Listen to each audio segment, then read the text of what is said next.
All right. Let's get this train rolling. Where's my transition button gone? There it is. Oh, I don't know why I didn't see that. Hello. Welcome to Good Morning RPG. We got some more Tyranids today. I am Matt. Hello. How are you doing? Welcome. Just me on the Monday. I'm not doing a Tuesday this week because I got some stuff on tomorrow morning and some bookings. So we are here on Tyranids Monday instead. And I've been doing a lot of prepping, actually. Actually, most of it was last night. I had half prepped these little gun guys here. I think I showed them off last stream, but they are slap chop ready now. And then last night I finished off this big guy was sitting all by his lonesome, about half done as well. And I finished them off, so they are ready to be slap chopped in all their glory. The one I've been wanting to do the entire time with this because it feels like it would be a good one. I included this in the tournament list as well, literally just because I wanted a Charizard on the list. I don't know if the model's good in game. Not at all. But I do want to paint a Charizard. It's not my favorite Pokemon, but I know it's everybody else's favorite, so I'm going to get asked that a billion times if I don't do it. I'm getting ahead of that curb. Hey, Scarin, how you doing, man? But yes, we've got 2 Biovores, 6 Spore Mines, and a Hive Tyrant, and I will see how many of those I can get done today. I'm on the back half of the army. If I can get all these done, I've only got, like, the Hormigants, which are, like, unfortunately, the ones that take a while because they all have to be a different color scheme, and then 3 more of the Leapers, which we've already done 3 of before as well. So, looking forward to that. And I've got to my little reference images down here. So I'm literally going to do a Charizard like this. Like the wings match up nicely. The membranes are there. I can literally do like a fire looking progression of colors on the tail. So like yellow, orange, red, darker red, black on the claws to kind of emulate that fake fire. I will probably make his belly and underneath here a nice cream color. And the rest is just going to be... I don't know. I like the way I've got that one, though. No, it's not. It's going to look weird if I don't have him mostly... I'm going to do it I'm going to do it the way it looks in the art rather than the way that I've done it, because I've changed how I do this a little bit, because I don't really like how the carapace is the color of the belly anymore. I ended up not liking that, so we'll do... We'll literally do like inside of the belly down here is the cream. Everything else can just be orange, and then we'll have these nice kind of like azure turquoisey. Oh, I'll put it up just so you can see it a bit better as well. So I got like these nice azure turquoisey wings in there. And I think the wings would be a good place to start, because they're not the largest portion. Oh, they're kind of the largest portion of the model. I might also dry brush them later. I'll see how we go. The thing that I need to work out, though, is what kind of color that is. To me, it's like an Eldari Emerald, but I don't know at the same time. Let me get some music on. I went to the Stardew Valley concert on the weekend, so I might put on that soundtrack.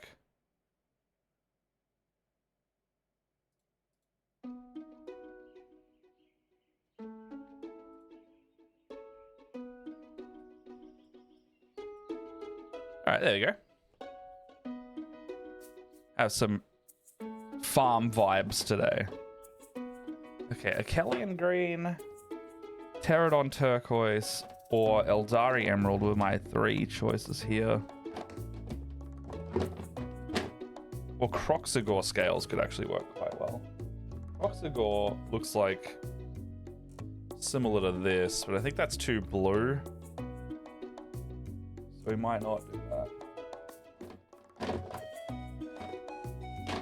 The green-blue part of the color spectrum is very, very subtle.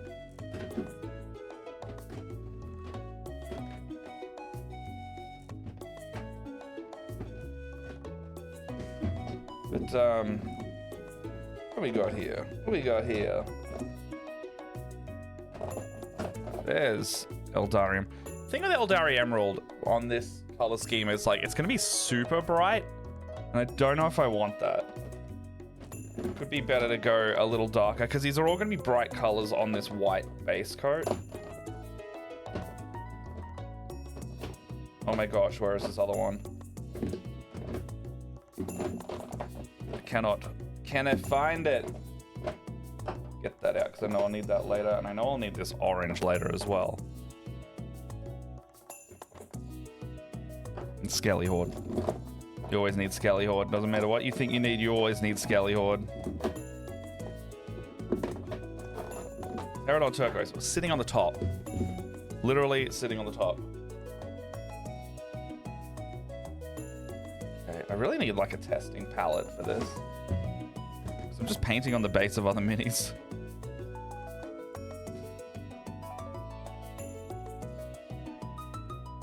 And I have realized I haven't filled up my wet palette, but I will just duck off when I need to. Hey, Tom, how you doing?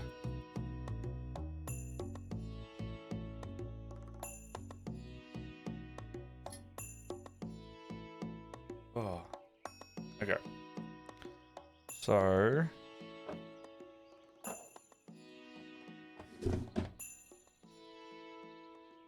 something with a larger base.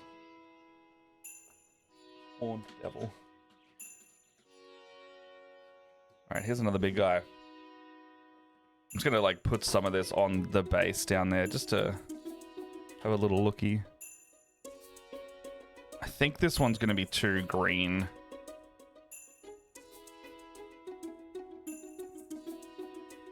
Yeah, that's too much, right?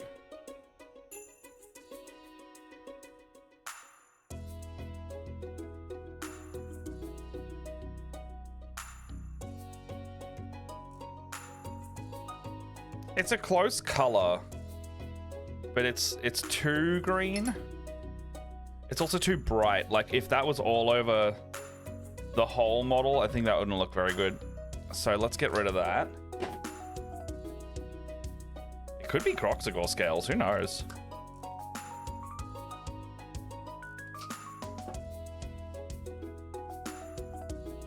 See, and now I feel like Croxagore goes too far the other way. Oh, it's pretty close though, actually.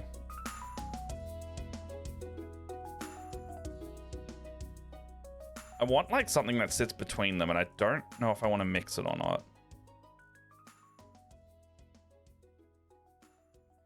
Croxagore's pretty close though. It's a nice blue with a bit of green in it.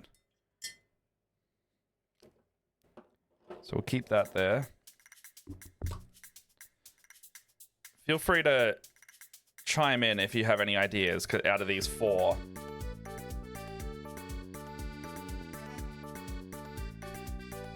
Okay, you can tell this one's a bit of an older contrast paint because it's doing that staining thing a little bit. But I think that one's actually the best one so far. Got a little bit more green in it. It's actually a little bit darker too. That could work in the favor. What was that one? That was Tyrant turquoise, and then the last one's Achelian green. I think Achelian's going to be more green. No, actually, is this the blue one? These two colors are very confusing. Oh, actually.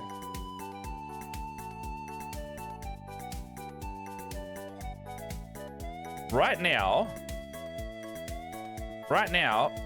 the fourth one I've just done, I don't know if you can see it as well. The fourth one over here is actually getting me the most.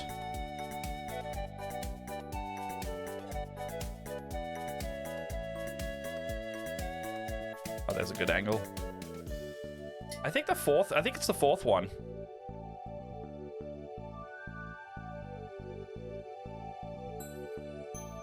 Yeah, third or fourth. I reckon the same.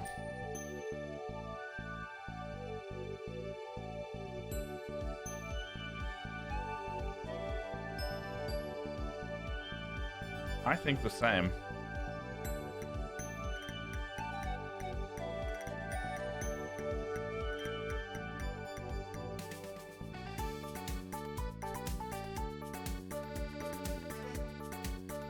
I think I'm gonna go fourth just because it's that slightly bit more blue. Like his wings are pretty blue, but they have a bit of green in them. I think that's the closest we're going to get. Also, painting on that surface just then really reminded me of the D&D problem of their primer, where it just kind of slides off even though it has primer on it.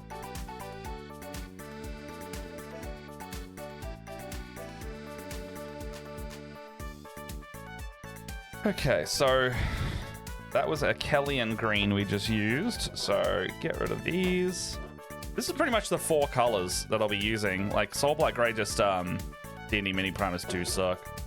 I'm gonna drag that, oh, nope. I'm gonna drag this down just a bit, touch more. Yeah, the D&D mini primers are not good, but we work with what we've got. Yeah, this is more or less the 4 colors, so I'll use this one to dull this down. And if anything, where's my medium? Should be a contrast medium in it somewhere. And it'd just be like thinning it down if anything. So I think I'm just gonna be nice and careful and get these wings going first. Happy to take a lot of time on this one because big model. I don't think it's going to take 3 hours. It's definitely not going to take 3 hours. It's probably going to take like a solid hour of being careful though. I'm wondering if I want to use this bigger brush or not.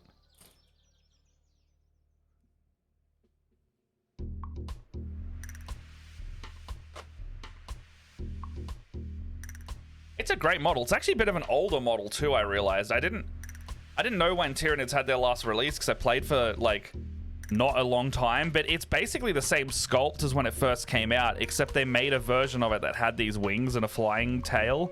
But like overall, the look of this top part and the arms have not changed at all, and I'm used to that. But they've just made it so that like you can also see in here, he's got quite a bit of like, you can see the lines of his sculpt. But it's all right. I don't really care about that. I wanted to have them done, not perfect. What is this mine? What is this song? Mine's Danger. Alright, let's get that going.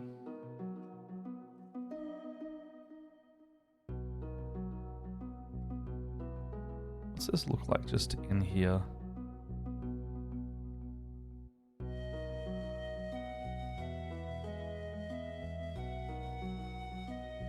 So yeah, we saw the Stardew Valley it's like the Symphony of Seasons, I think it was called, the other night with our friend who's like really into Stardew, and I've never played Stardew, but the music was lovely.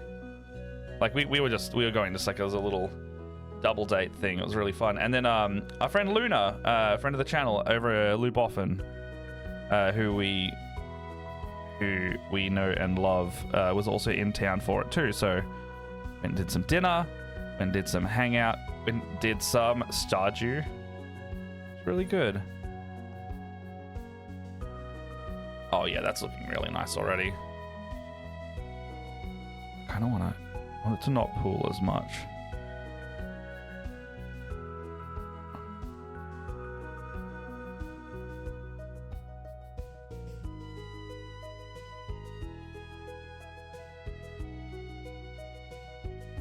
One of the more careful you'll see me be with contrast, actually, because I don't want to redo anything here.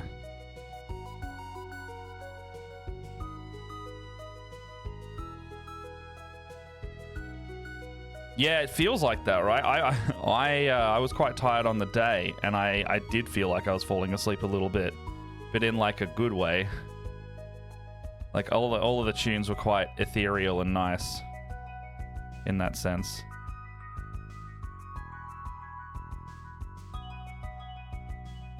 This is drying quite quickly, and it's, oh god, doing the thing I don't like. Oh no.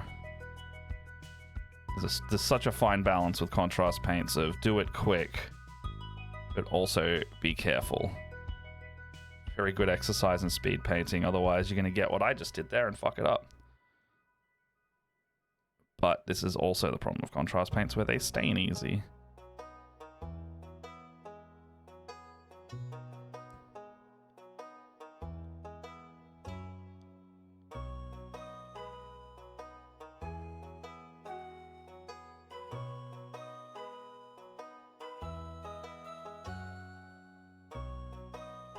It struggles with the large surfaces as well, so we're going to see a bit of that.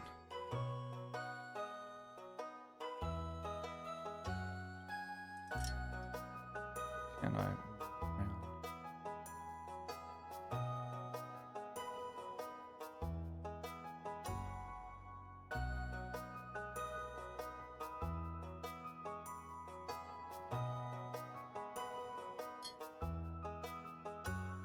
I think this is one of those don't mess with it scenarios while you can. But I'm not listening to my own advice. It's alright.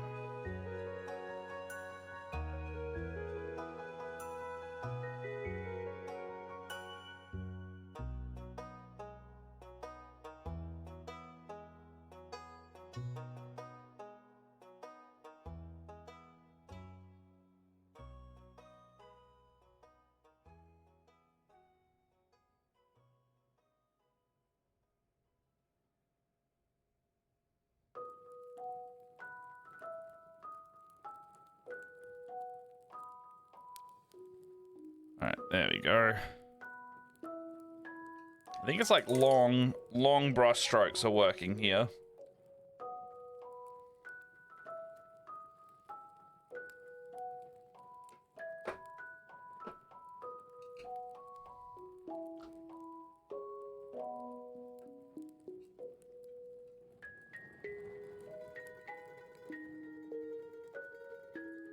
I still can't believe one guy made this game.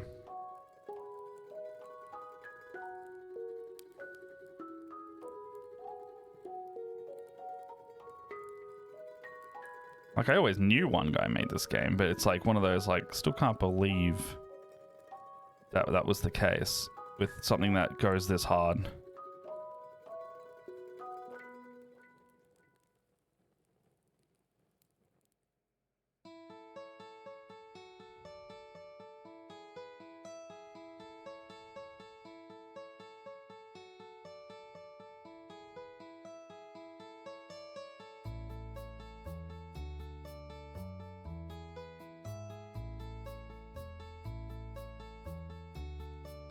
Whenever the new big update hits console, my wife and I are going to start a new farm. Pretty cute game to chill out to.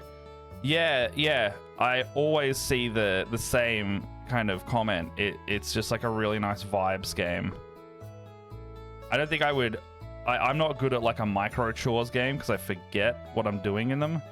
And then I kind of make no progress over and over again. But I like the concept of it more than anything.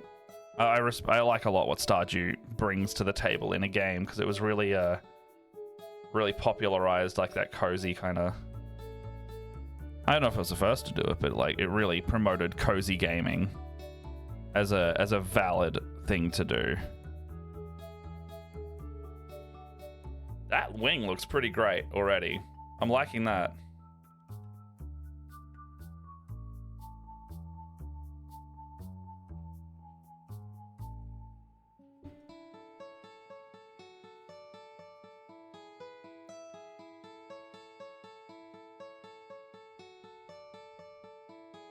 These wings are going to take a while to dry.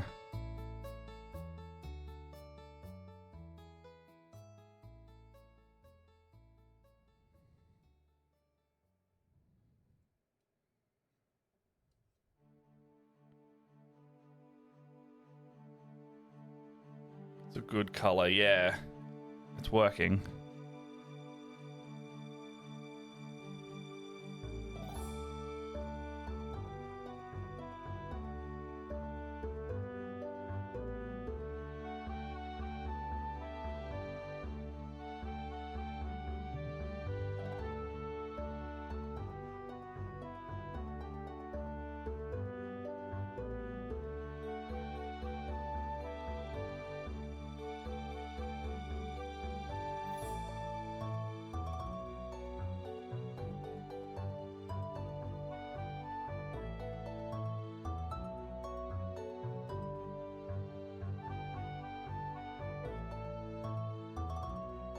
shouldn't have done that.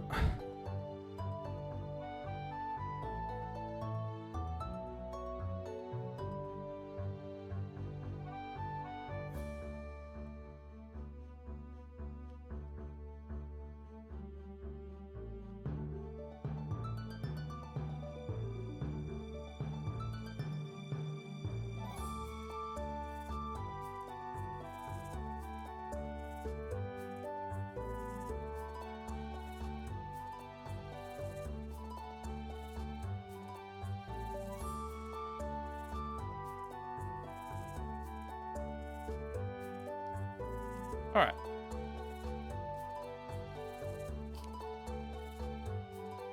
I have no idea how I'm going to hold this bottle soon. Maybe down here only.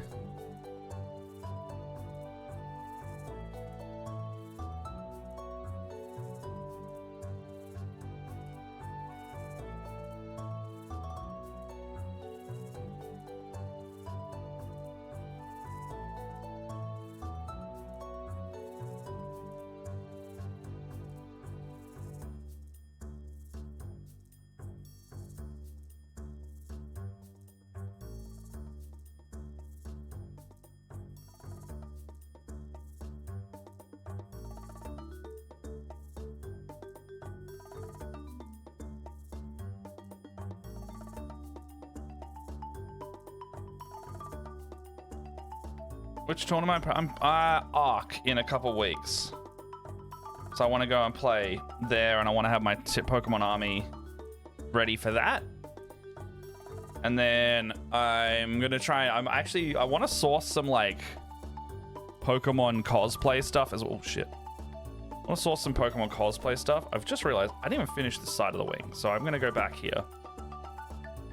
So Arc Fest, I think they've called it this year.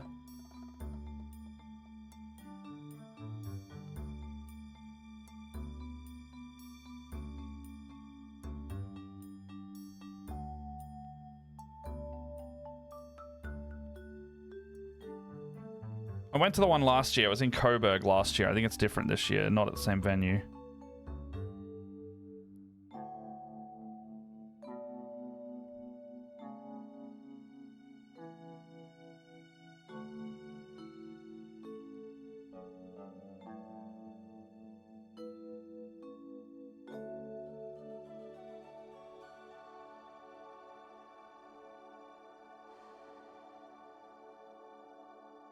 It's like more of a casual tournament as well, so like I don't have to worry about like being good at the game or prepping the units to the best, because I don't know how to do that at all.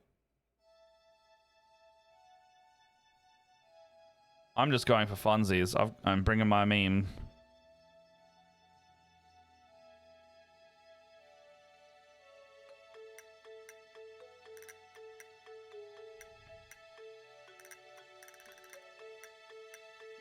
I've always had a gamer fear of tournaments. Yeah. See, I'm not going into like, if I'm treating it the same as when I used to play Magic. I'm just doing it for fun. I don't care if I win, because my win is coming in the form of showing off my stupid models. And that's enough out of it for me. Like, yeah, winning will be nice, but like, I'm not expecting to do well.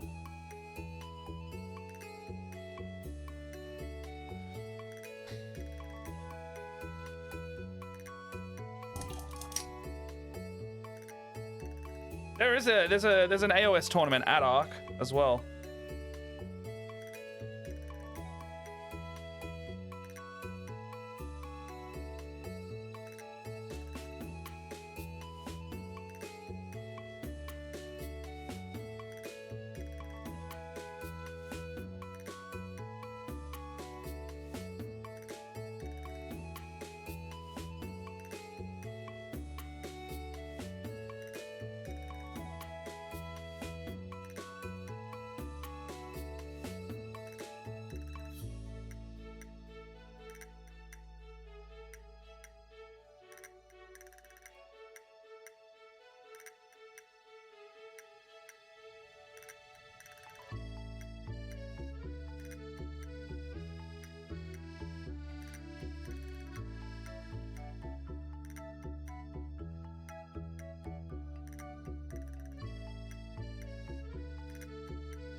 Is it because you want to do well and you worry you wouldn't, or is it like the that guy players?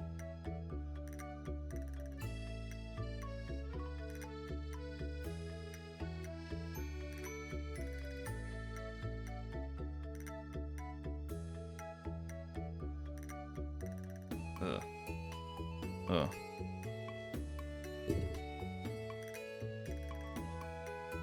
Yeah, give it a go. Why not?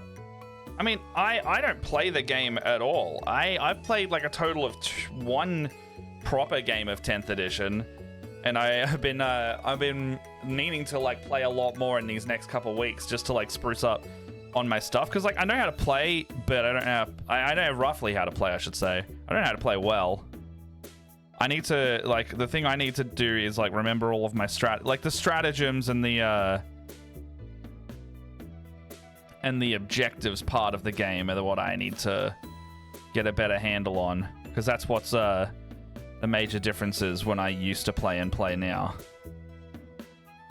See, they didn't used to have stratagems at all when I used to play. It was just like move and shoot and fight. Probably similar, if you know Horus Heresy game, quite similar to that instead of what we have 40k as now.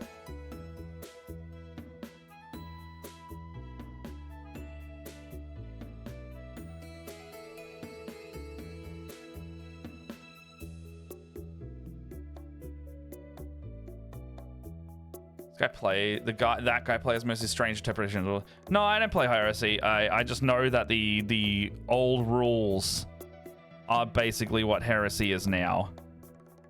I don't really like. I already find Space Marines kind of boring. So in a game where it's like Space Marine versus Space Marine, that sounds like the thing I want to do the least in this hobby.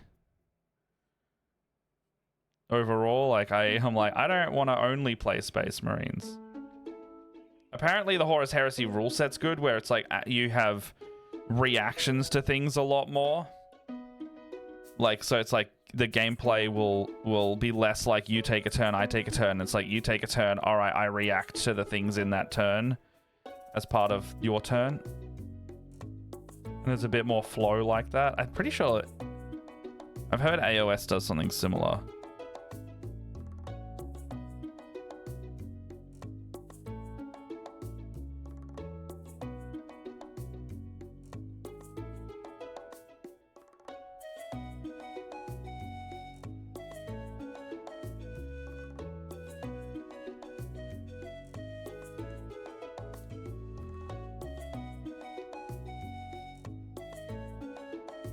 Yeah, I've been watching those articles. I mean, it reminds me of like when they redid for 10th, you know, they're doing their big change edition. They always do like small change, big change. Oh, I fucked that up.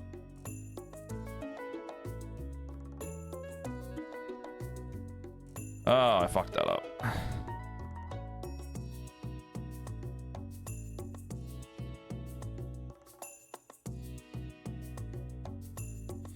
Well, that's how that is now.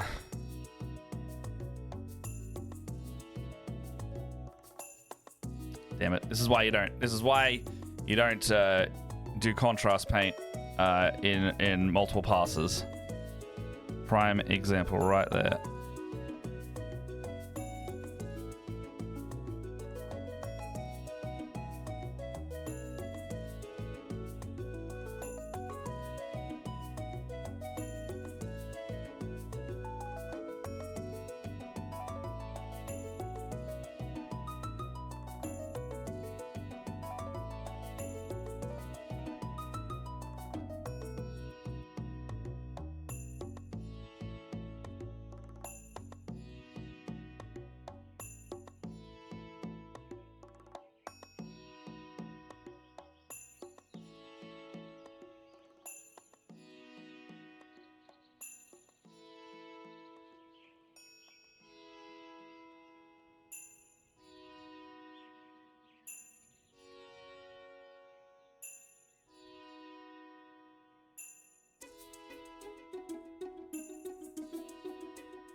Actually looks a bit more blue on camera, but I don't mind that. I actually kind of like that.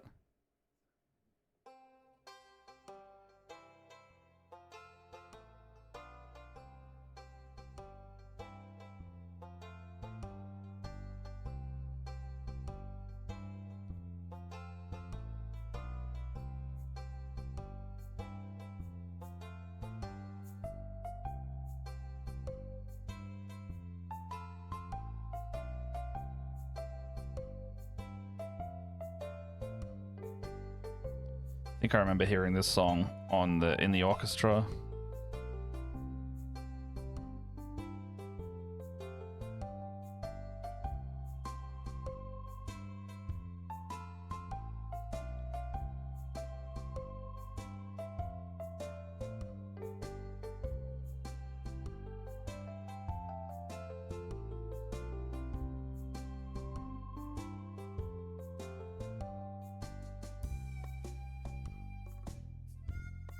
Oh, I definitely did, because I heard this part in the, I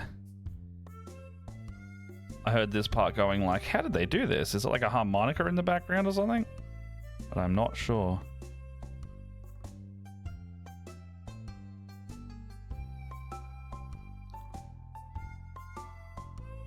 I know a lot of these parts were played by like small violin, actually.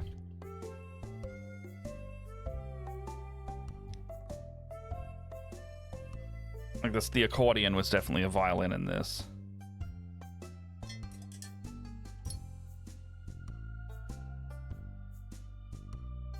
All right.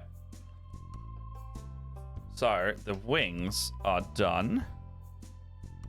Don't know. I think I want to let this dry for a little bit. So I might move over to something else for a little sec. How's everyone's weekend been anyway?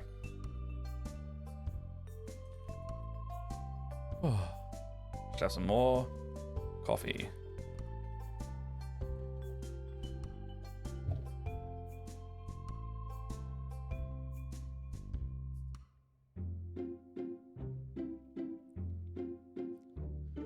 Oh yeah.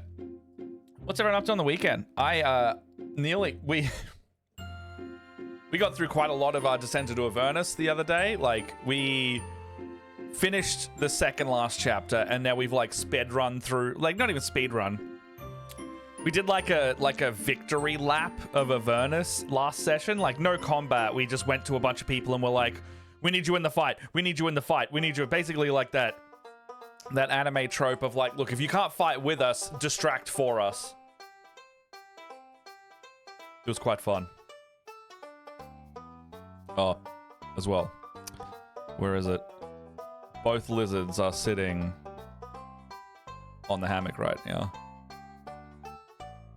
Get the chaff out there. Look at them having a little sunbakey. Puppy got the snip on Friday. Oh, yeah, fair enough. The cone dog, yeah. Dog with cone be doing that.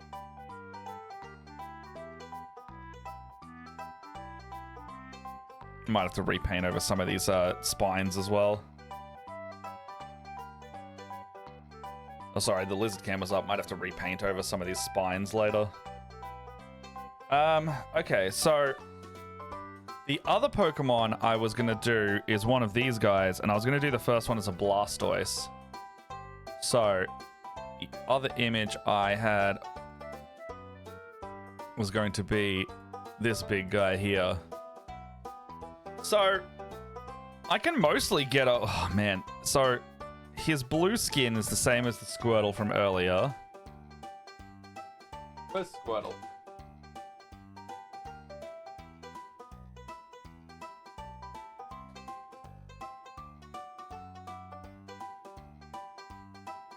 So that's Squirtle there. He was a pretty good color. I liked how that turned out. So I think this was Snakebite leather. I'm looking at that one going like, that's clearly more of a Wildwood. It's actually more desaturated as he got older. So I'm gonna tone that down into that instead.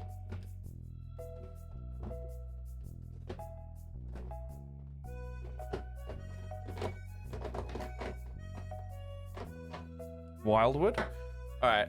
Hey, Mr. King Wolfie. Take all the model. Yeah, nice. Yeah, so Blastoise there. The thing is, underneath this guy is mostly dark, so it's gonna, you know, I'm gonna have to like separate this based on that. What I might do is I might literally do Carapace. That's good to hear, man.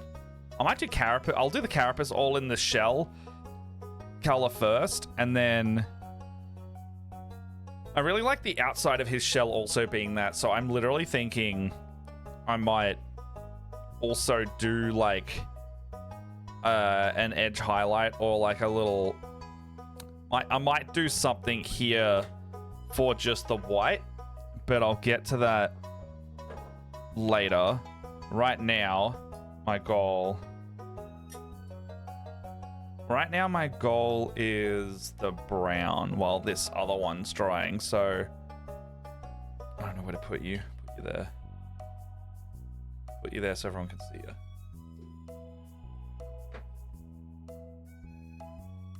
Oh, I need you there. I need you back there. That's good to hear, Wolf. Okay. So, what I said the shell. The shell is the carapace, so that's like all of... Oh, this brush is not good. I should have used this one. It's way too frayed. All right. And this is an old paint because it's doing that thing like the other one did.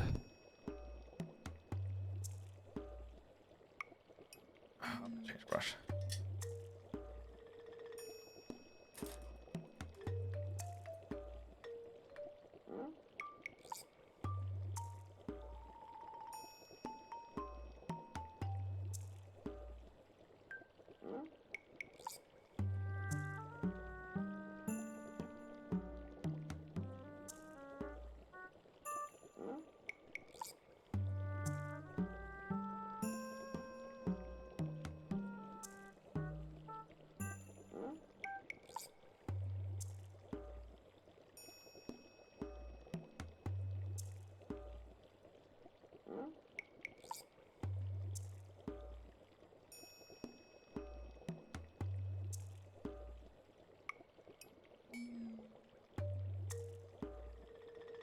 All right.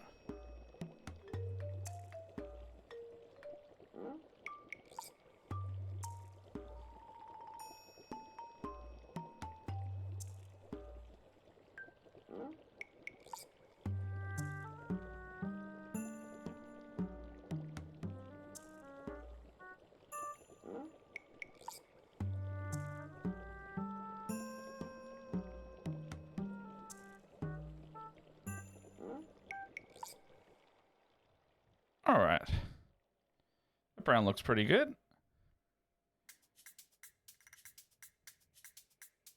Probably could have gone a bit thinner with it, but we're here now.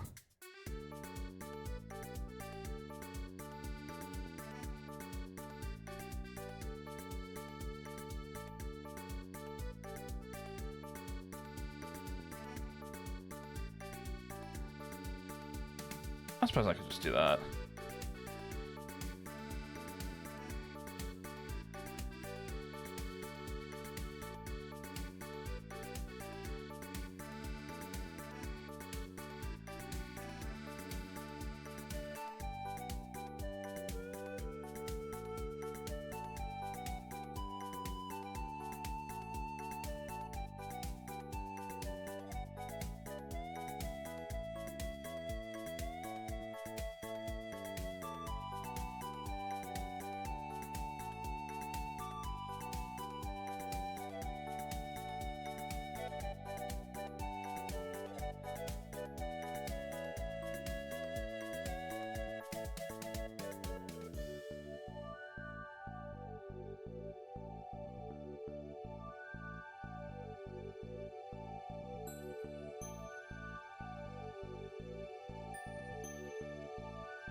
All right.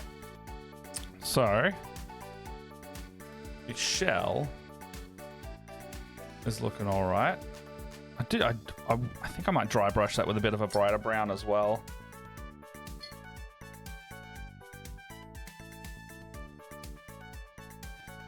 But I'm liking the direction it's going.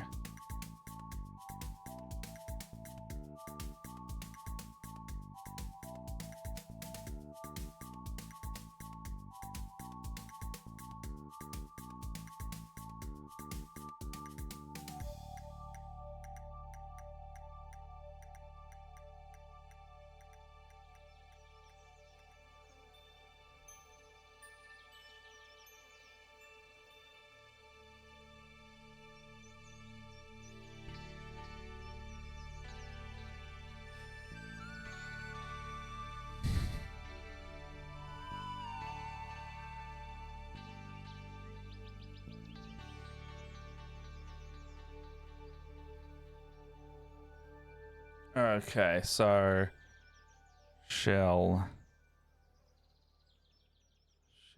here.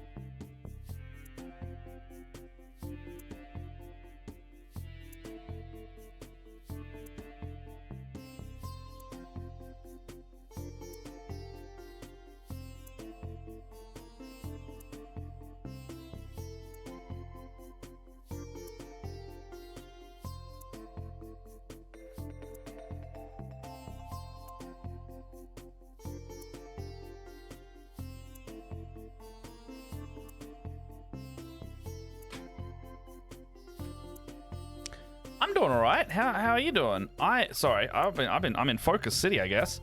I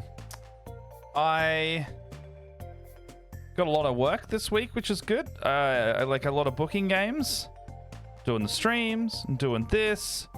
I got to review some edits. Got a busy week, and then on top of that, we're still doing more comedy shows.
All right, that carapace is looking pretty good.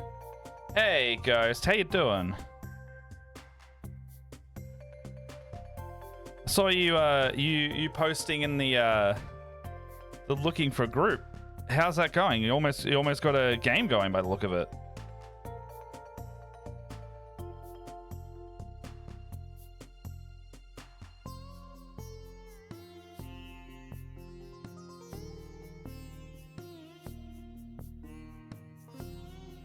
All right, so has that been like, yeah, that's been displaying properly.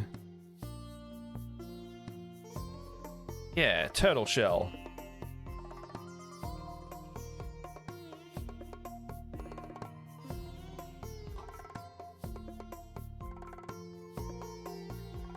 Yeah, nice.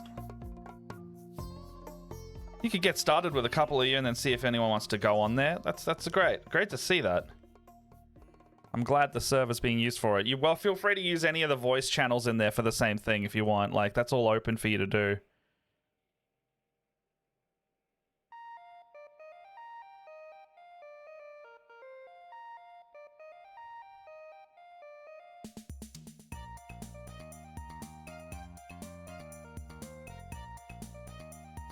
Hey, QC Warp Zone. Hey, I think between the best beginner army between Eldari and Drukhari. I really like the aesthetics of them.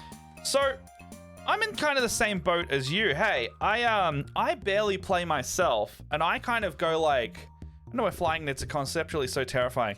Because when you see a flying nid not only look like a flying bug that's coming to eat your world, that also looks like a Charizard, something's very wrong with the environment you're in. That's why. Hey. So yeah, they're thank you for answering that for me, because I actually don't know how any of these play. I know that the Eldar have Fate Dice or something like that.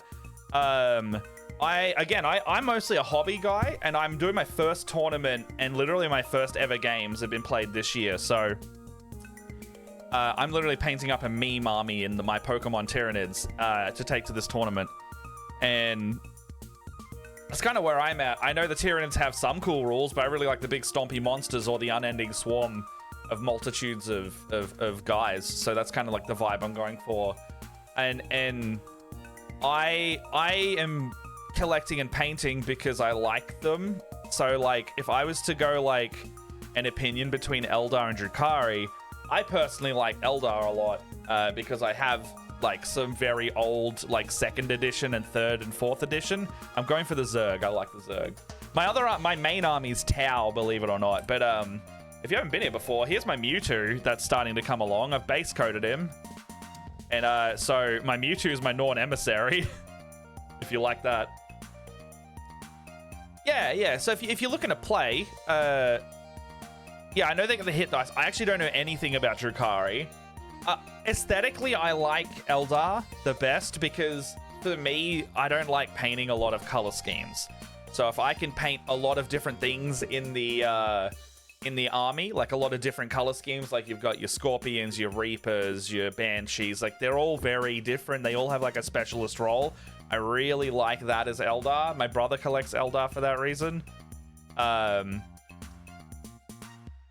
Drukhari, glass cannon snowballs are very win more or get wrecked. Very fair. I don't know how anything does in the tournament side if you want to do that either, but like out of Drukhari and Eldar, I find Eldar both more interesting and more fun to visually have. But you got like the Drukhari are fine too. Like it's literally like, what do you like slightly more? Do that one.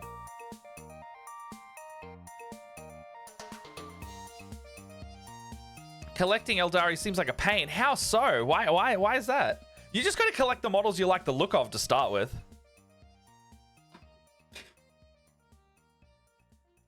You just kind of go like, what do I like? Get the ones you like. Like you can just get like a pack of Guardians or like a pack of Aspect Warriors, and then you're off to the yeah. If you're worried about painting in terms of like if you want to paint the same guy a lot of times, Drukhari's kind of good, or you could go like Eldar but less Aspect Warriors and more like Guardians and tanks. But if you want to paint like most of the same army color scheme, Drukhari's pretty good for that because they don't really have a lot of varying colors. I mean, most armies don't have a lot of varying colors because that's the point. But yeah, there you go. I like the look of Fire Slayers because the dwarves are fucking sick, and then I painted 60 half-naked dwarves. Yeah, like me, I painted 20 Termagants, I painted 11 Neurogorns, and I yet to paint 20 more Hormagaunts. So by the end of that alone, that's 50 Pokemon I've painted. And then I've painted another bunch in my, I've got my Screamer Killer, I've got my Neuro Tyrant, I've got, actually, they're all, give me a sec. They're all up here. They're just up there. You can see my Parasect. You can see my Gaunts down there. Further up there, you can see some Von Ryan's Leapers. Yeah, there's a bunch of them.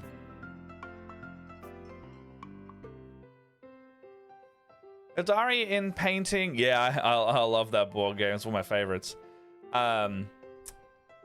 My wife like goblins paid 120 goblins. I don't reckon that will drive you mad. Eldari in terms of painting difficulty comes from small surfaces and hard to reach crevices, but lucky you reach shots. The other thing you can use is like, you know, I'm using contrast paint very explicitly to get the job done quickly. And I'm doing a method called slap chop, if you know that one, where I've already established all my values and I'm just painting over the top, and then it looks like it's already highlighted, you know? So that's kind of my cheating method. Not cheating, time saving. It's all valid painting.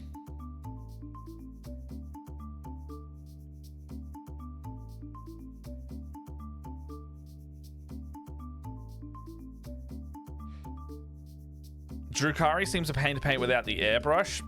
I mean, yeah, there you go. Like, also consider like how you want to paint them and like if that method is gonna make it easier or harder.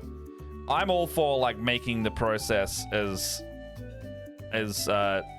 tolerable as possible.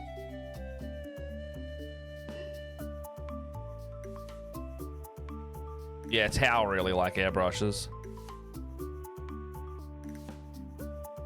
Tao also like panel lining a lot too. I've found that. I mean, case in point, my Farsight that I'm working on, I've just base coated him up. He's ready for shading, and he's pretty ready to go.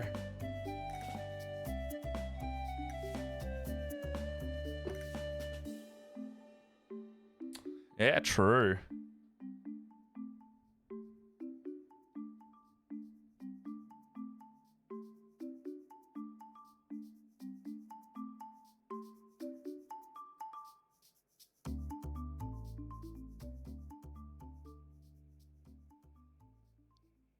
All right.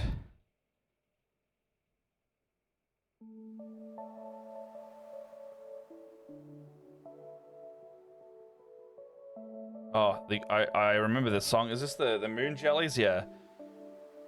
This song in the Stardew concert, everybody was like, oh, because they handed out like a little bit of sheet music for it, and everyone was really having a good time with it. Hey, Black Sword, how you doing? What would be a one list of Eldari to start? Because Drukari would be two of the combat patrol.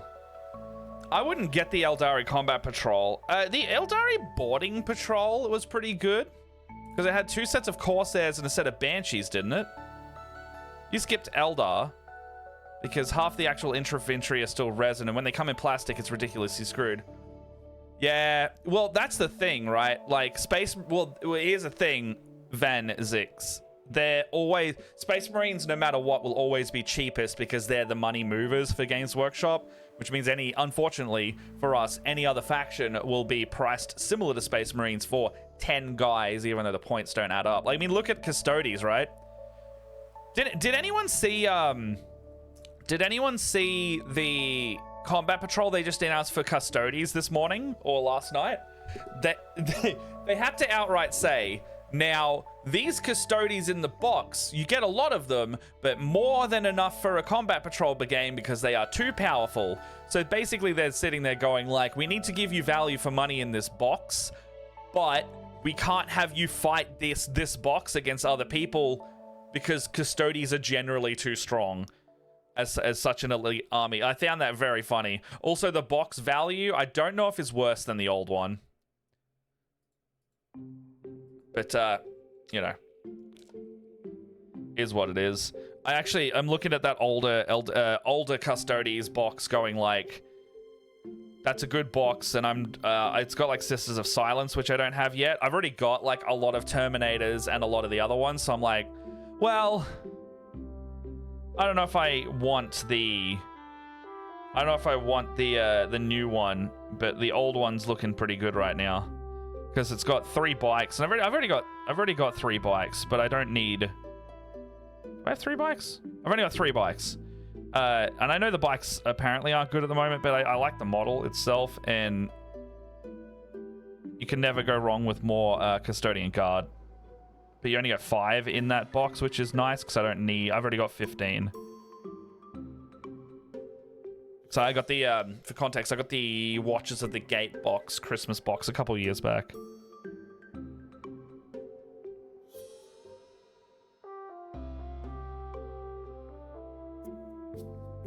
If anyone wants a bit more upbeat music, let me know. Otherwise, I'm like vibing right now. This is pretty good. Eldari Combat Patrol box is good value and you're getting some solid units. Void Scars Corsairs are not only a solid pick for 10th, but they're generously priced as far as GW are concerned. 10 models for a ton of loadout options can be used for a game kill team as unique crew. So we were talking about the Boarding Patrol. They released a couple like niche boxes last year, and you got like 20 Corsairs and 5 Banshees and Jane Zar for like a genuinely really good price point. It was like under 200 Australian dollars, which is like 150 US.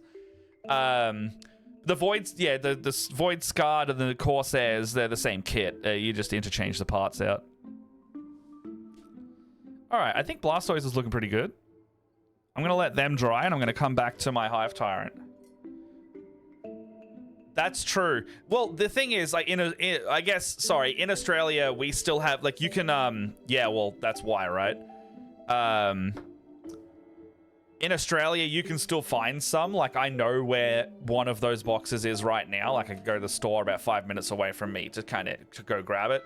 However, they're really hard to find.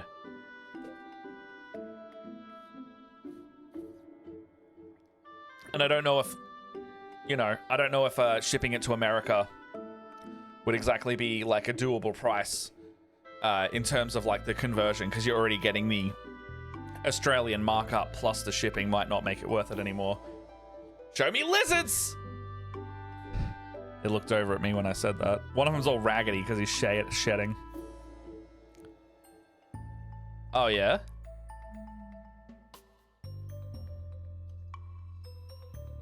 Look at them go. This is Tia and Baha. They're my little tiny guys over on the... they're just in a tank over there.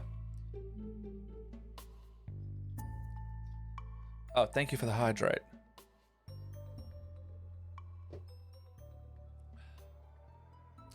Corsairs are 60 USD. Yeah, they're like... So 100 Australian. The Eldari boarding action doesn't really save you that much. They do in Australian, but not as much overseas. Yeah, I guess. But remember, you get 20 Corsairs, not 10. So you get $120 worth of you get 120 in Corsairs, then the Banshees are another 60, and then Jane Zar's like 30 to 50 US. Yeah, it was, yeah. And that was 200 bucks or 160 if you can get a discount retail, which means that if you just wanted Corsairs alone, that box was good, and then you got free Banshees and free Jane Zar.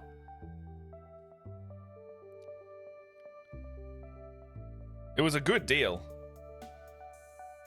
Like, it was too good of a deal. That's why they didn't reprint them.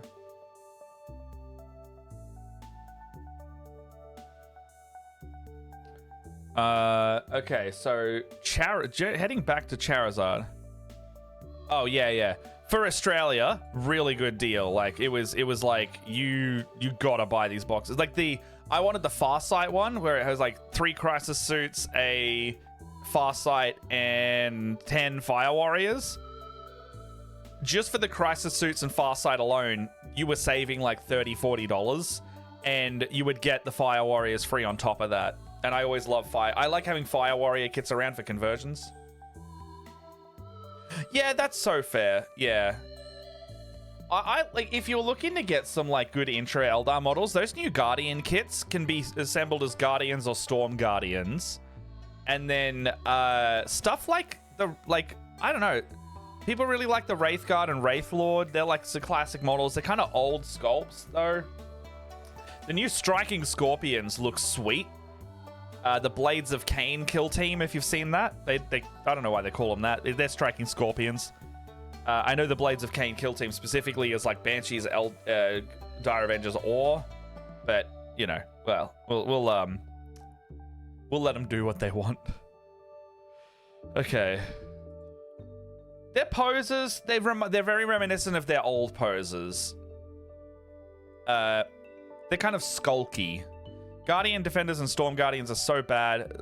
Oh yeah, but yeah, they're bread and butter. That's what I meant. Like, rather, you don't have to get good units. You got to get like units that are like, you'll fill out your force. Like, start learning Eldar with the basic stuff, even though it's not as good. Like, you know, I've got like 40 or 30 or 40 of these termagants. They're just chaff.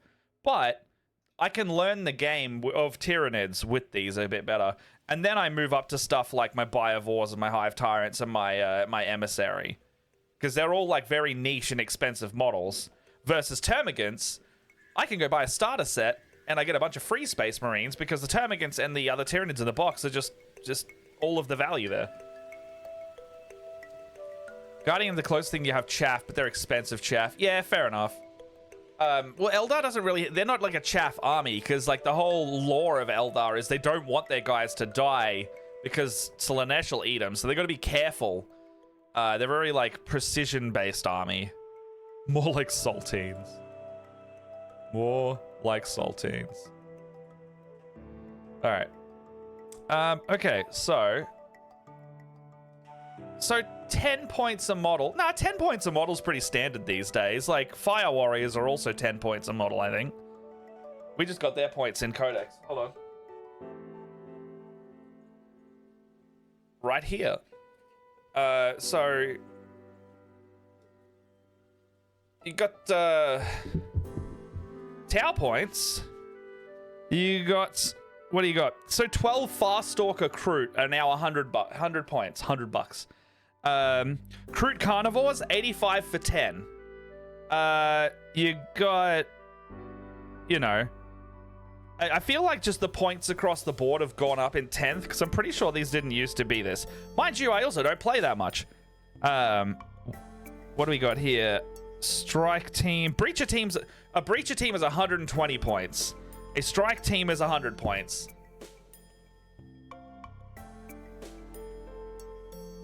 So it's like, I think they're trying to go like your basic squad of 10 guys is roughly 100 points in this edition.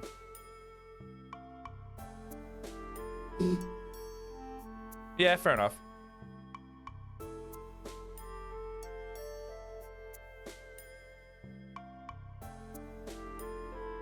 I think they're trying to get you to have like they very clearly went away from troops in this edition, so they're kind of like build whatever force you want, but like your battle line stuff are the best objective holders.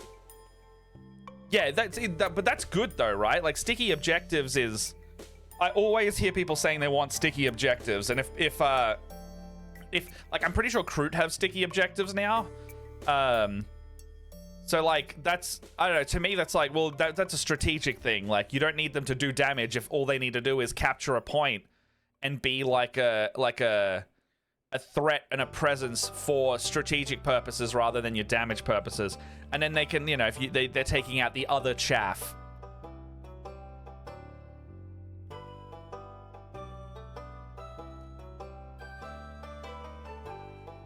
Be a health bar for your Autarch. I mean, yeah, that also works.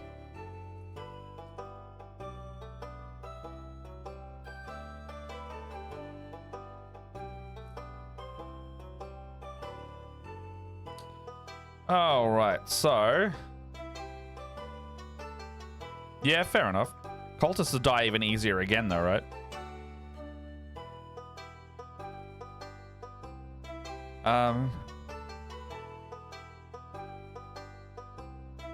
Okay, so that is... I don't think I can put this straight on there. I'm just gonna go grab some water because I need to make my wet palette up. But enjoy Lizard Cam while I'm gone. They're chilling out on there and they're looking at me now that I'm moving. All right, we'll be back in a sec.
Am I missing a message or so in here?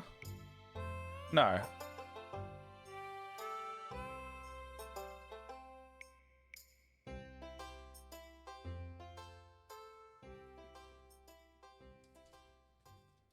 All right. Sorry, I thought I was missing a message with the autark thing, but I think that was just like a memory of a comment more than anything, than a response I've missed. All right, so his skin has got to be this kind of yeah, fair.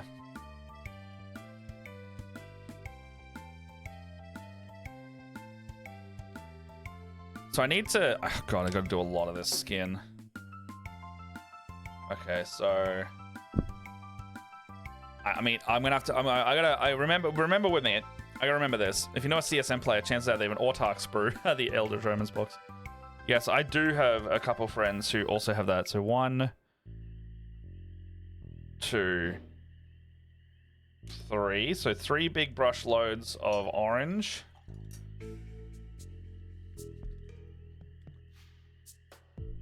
I'm gonna do 1, 2, 3 big brush loads of Soul Black Gray. And this should desaturate it just enough.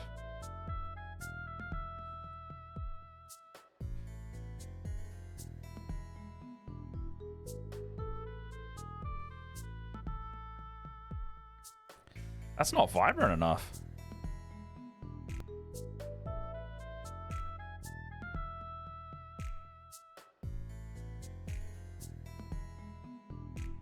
Needs a bit more yellow in it.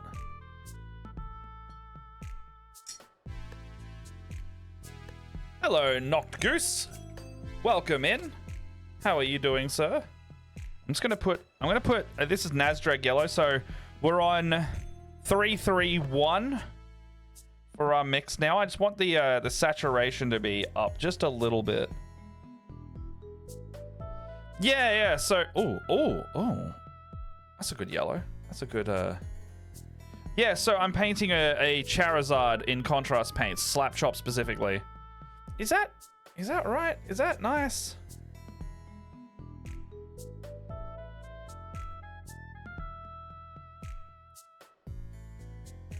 I think that works. Yeah, I mean, I don't really care about the dropper bottles thing. I like contrast because right now, so all of my Tyranids are Slap Chop, which is you know, establishing all this stuff. Here is a Squirtle I did earlier. For reference, I'm painting all my Tyranids like Pokemon. Here's a Squirtle. It looks good. In Slap Chop, it looks great. The thing that I really have to stress with contrast paint is if you're painting like Space Marines or something, you need something with really high detail. Because you'll see on the wings of this Hive Tyrant, my Charizard, it's kind of a bit coffee stainy because that is the major weakness of contrast paint. Even though it like is all slap chopped up nicely, flat surfaces are contrast paint's enemies. Yeah, fair enough. I have a vortex mixer, so I just shake it up on those things half the time. All right, so Charizard's skin is just like everything, right? Everything except the belly. So anything that's not the belly is fair game right now. Easy move to contrast bottles. Snipers on jetpacks. Oh, we're talking about Eldari at the moment. And what constitutes a... It's also, keep in mind, a new player force, so it doesn't have to be like tournament ready, tournament standard. It's just what's a fun list for an intro player for Eldari right now. What are some fun units to get into?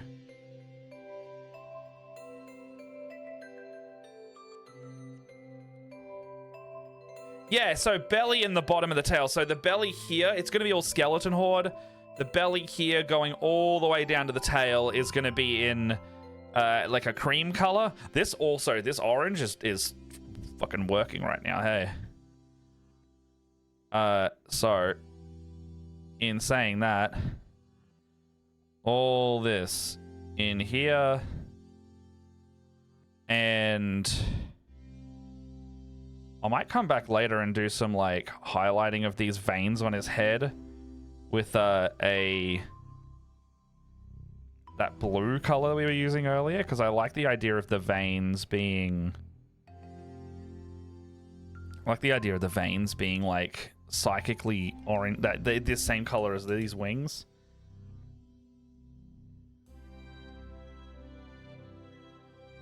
This mix is going well. So 3-3-1. Remember that if you can for me, because I might not with my brain the way it is.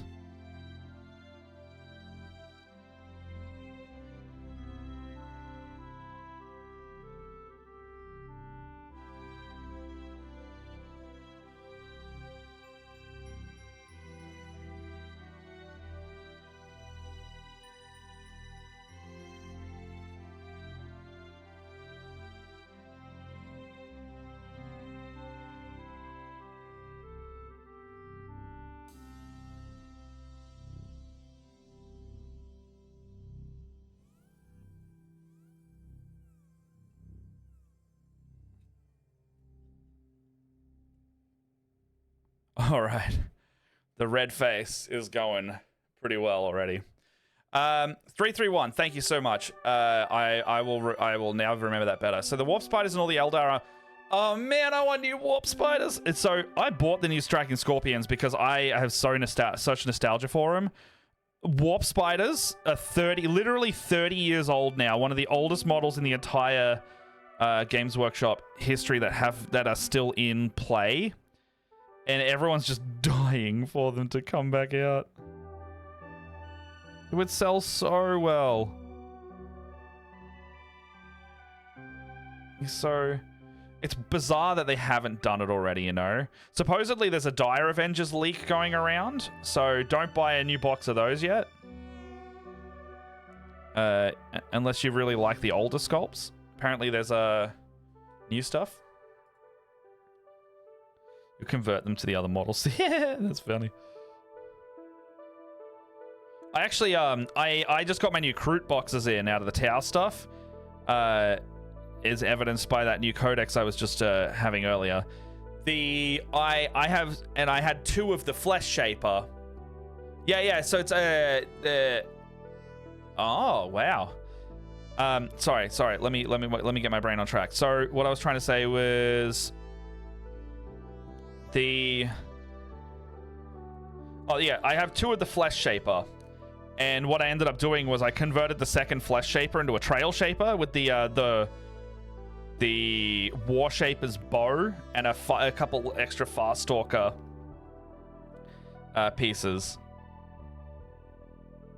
So he right now he looks like he's like hunting instead of using his butcher blades.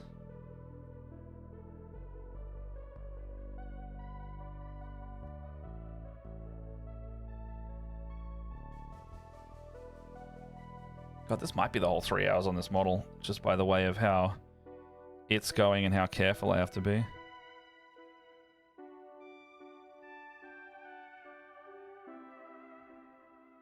Yeah, apparently Azuman leaked, and that's why everyone was thinking the Avengers are coming, because they've every time they've re-released the Aspect Warriors, they've released their someone's they've released their Phoenix look. Oh, thank you so much, Freddy. Thank you for the follow. Welcome to our stream. Feel free to lurk as much as you need. All right.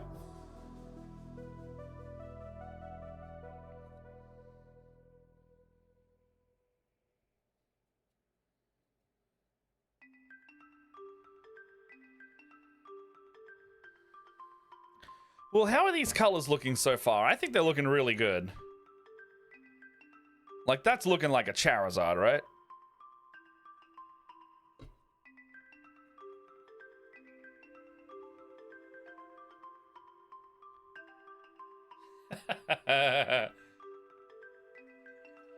That's fun. I like this. All right. All right. Scrolling up back to Knocked Goose's mix. Okay. Thank you, Knocked Goose. I have re-remembered 331 because I didn't for a moment there. All right. So 1, 2, 3.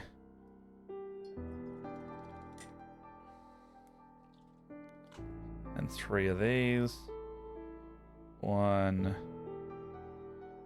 2, 3. Let's all that in.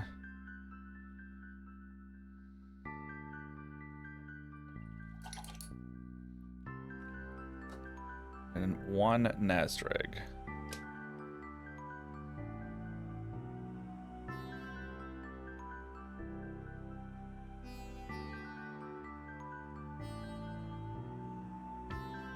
So I've noticed if you mix a bit of Soul Blight Grey into your contrast paints, it really desaturates it nicely in a way that like, because a lot of contrast paints are super pigmented. This will like tone it down just a little bit and still keep that transparency that you want, because it is a shade paint. But shade paints now have the contrast formula, so it works quite nicely with both.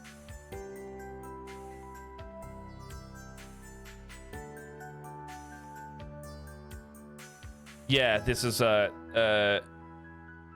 Retail is correct. They have a quick drying time, which is why I've got to be careful with them.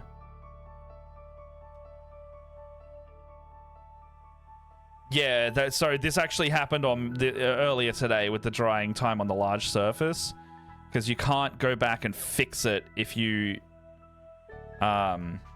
feel like you need to go back. Sorry, I'm just gonna do this really quickly.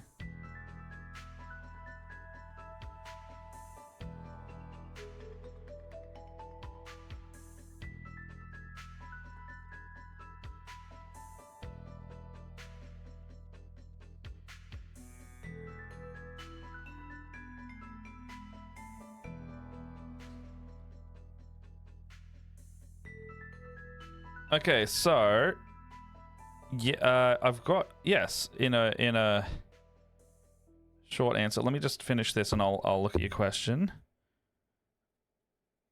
Okay, so all right.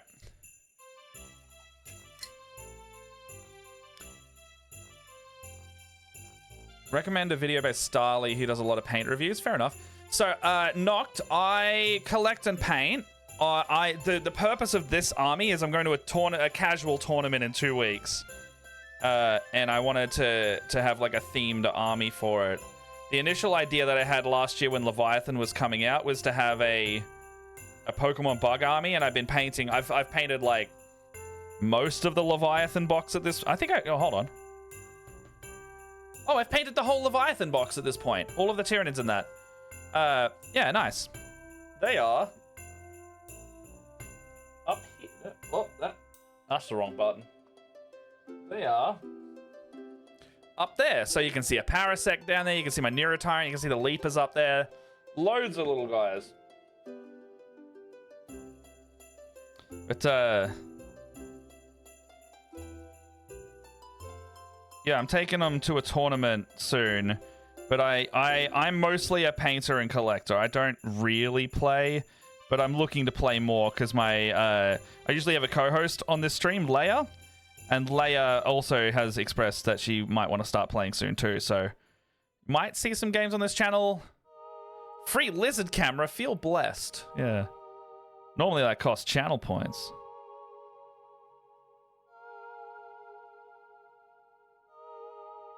I love the scheme. It's going to look awesome when they're done. Yeah, I mean, so my personal hell that I've taken to is because I'm painting Pokemon, every Pokemon has been different, which means I've done 20 Termagants in Eevee colors and starter Pokemon colors. And so every one of them has been different. I don't have a set scheme. The scheme is Pokemon, not coherent coloring.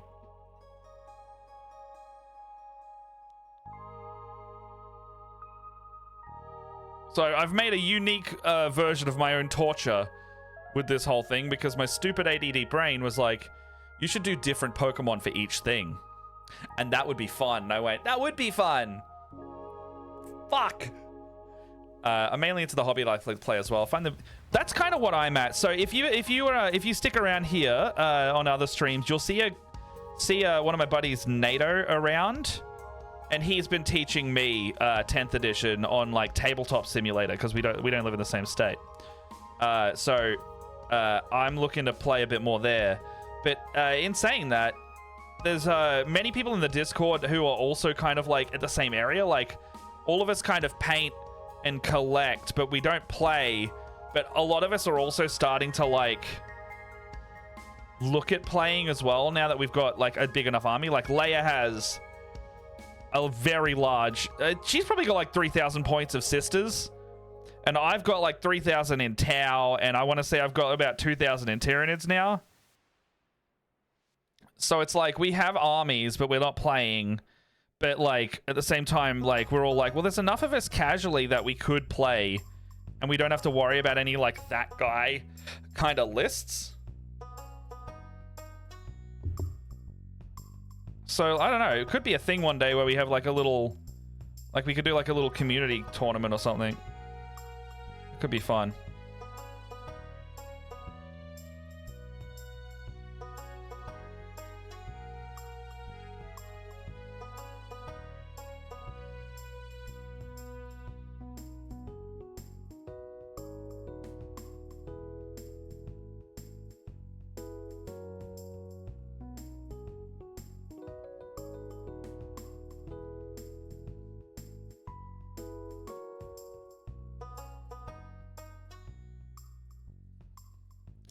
Yeah.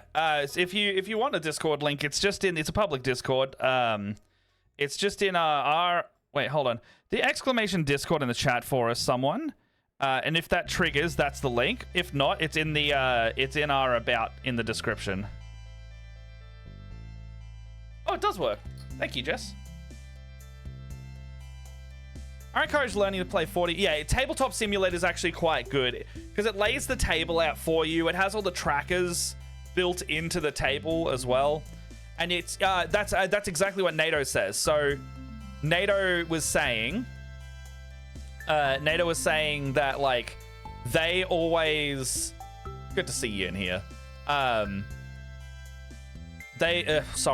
NATO always says, like, if you don't want to buy units straight away and commit to the hobby fully, but you want to play and test out units, what NATO and his boys do over in Perth is they'll play a couple games in Tabletop Simulator with the units they're looking at, and then they will then buy the ones that they're liking. So, like, they literally play them in Tabletop Simulator. Because Tabletop Simulator, you buy the game, and the mods for Warhammer in there are free. So, it's like, I've been trying out my Tyrannid list in Tabletop Simulator, and I have more models than I can take to the tournament, but I'm like, okay, out of the models I have, which ones are like working together nice and well? I used my Psychophage in one of my games, like one of the very first games I played, and I was like, it's not really gelling with the list I have, so I took it out, and I'm putting in the Hive Tyrant and the Norn Emissary because I have a couple more points to play with. Sorry, I'm just catching up here. So, Raytel is saying, if you want an alternative to contrast, the Speed Paint 2.0, it's slightly lower pigmentation, thinner viscosity, and longer drying time. Very good to work with. You have to get the Speed Paint 2.0 though, because the other one reactivates. I like Speed Paint. They form it's all the same type of paint, and you kind of figure out and use what you like based on it. But yeah, they do have fortunately a little bit longer of a drying time, which does. It's like a point in their favor, but I'm like a speed painter sometimes, so I don't always want the longer drying time. I want to just be able to like keep working on the model. Have I done this? Okay, so I'm just gonna keep doing these arms while this mix stays wet.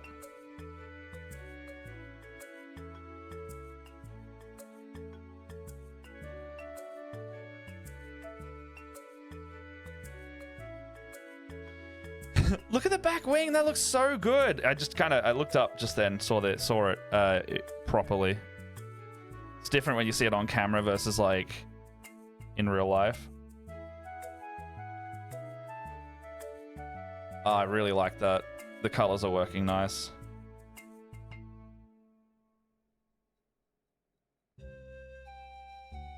Jess, what's your favorite Pokemon? It's Lapras? You Laprasin?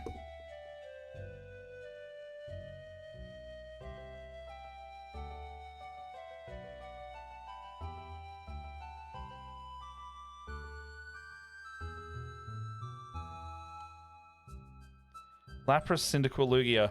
Hey, can you look up the Tyranid model range, Jess?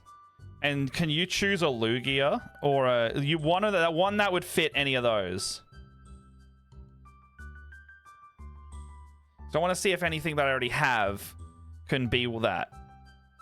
And I'll do one up.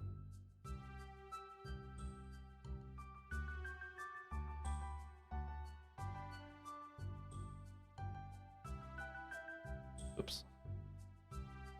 I've got Tyranids, so any Tyranid model.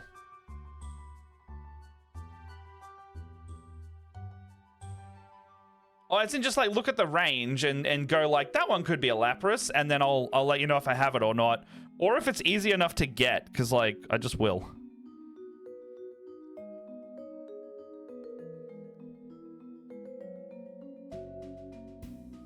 Big fucked up Lapras, you know? Yeah, any. Just choose any.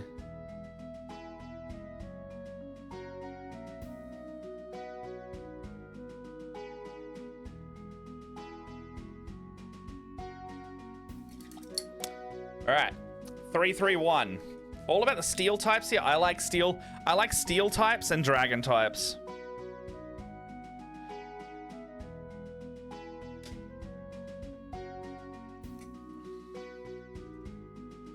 Temtem. What's Temtem?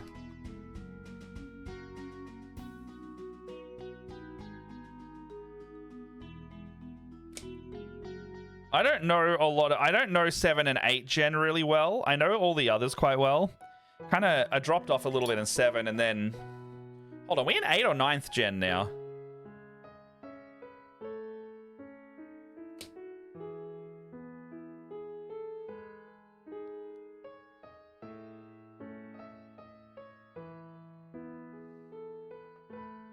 I don't remember what gen we're in. Chen was all double battles and well-designed, aimed at teen adults. Ah, okay. Yeah, oh, Tandemaus is great. I love Tandemaus. Tanda House or whatever it's called.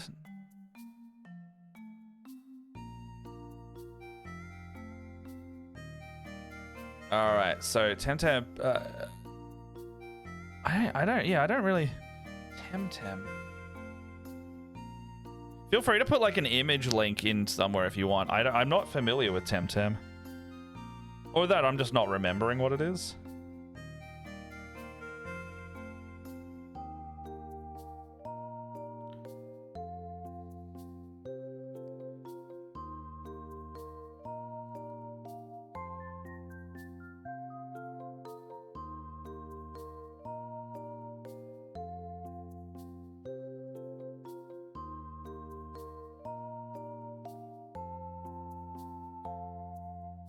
What am I doing? I should be painting these with a bigger brush.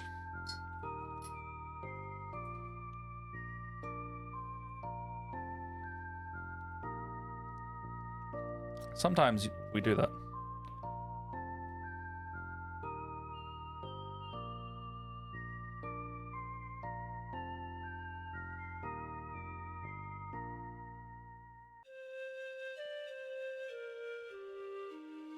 I'm just gonna make this whole gun orange for now, and I'll come back to it with the blues maybe a bit later.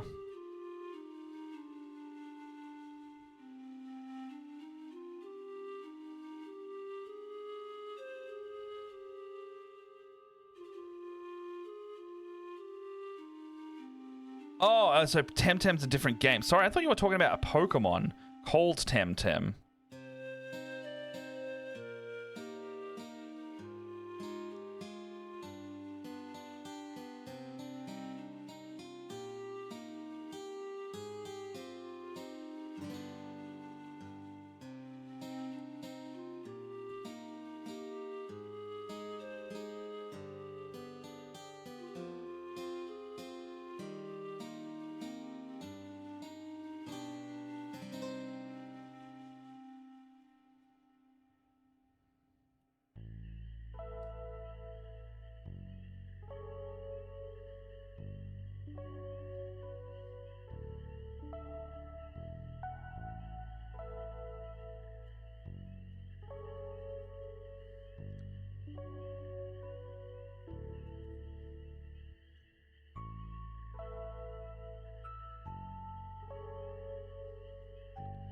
I mean, we keep in mind Pokemon, like, we're pretty out of the age range. Oh, the Parasite of Mortrex? It's giving you a bit of, give you Lugia vibes. Yeah, alright, I can see that. As long as the vibes are there. Kind of what you need.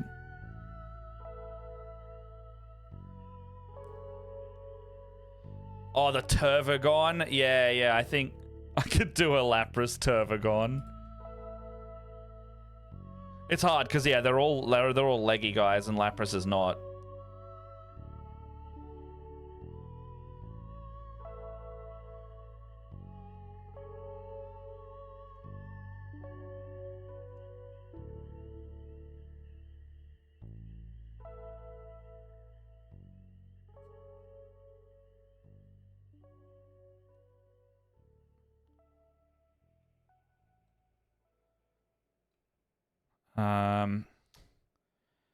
Tyrant and Harpy Lapras.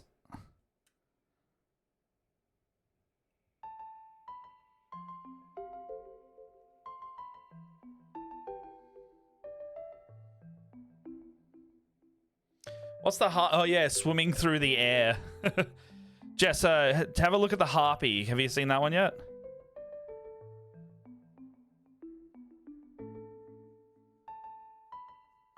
I feel like the Harpy might look like a Gyarados by accident, though.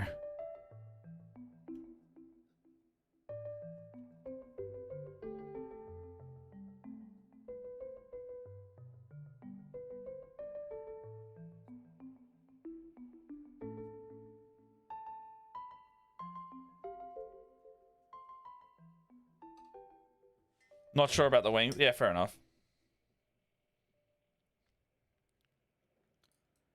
All right, coming back.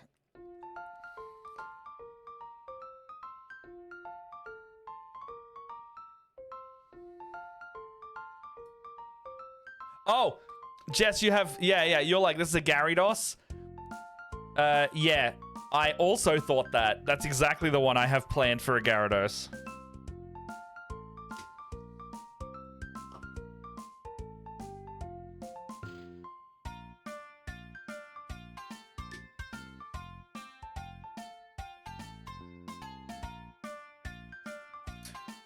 Yeah, it's like Onyx and any of the snakes, but you can get like a Trigon or a Morlock. I feel like Onyx would be good. However, remember that like all of these are going to look like silhouettes. So like while the Onyx would look kind of cool like that, if it's just a big gray Tyraniid, I'm like, yeah, it's pretty hard to do at the same time. So like with the ones I've been trying to do, it's like I try and get the silhouette, and like while the silhouette of an Onyx would be good, I'm like, okay, how can you easily brain it to do that? Like I would maybe do like an Onyx, like a Ravener maybe, because like it's also smaller. Like, and usually I save the big ones for the legendaries, like Lugia and stuff. So a Morlock would make a really good Rayquaza, for example, or a Trigon would make a really good Rayquaza. No worries. Come back at your leisure. Like a Rayquaza, I think a Rayquaza like is a big snake, and then you got like the Onyx, which is little snake.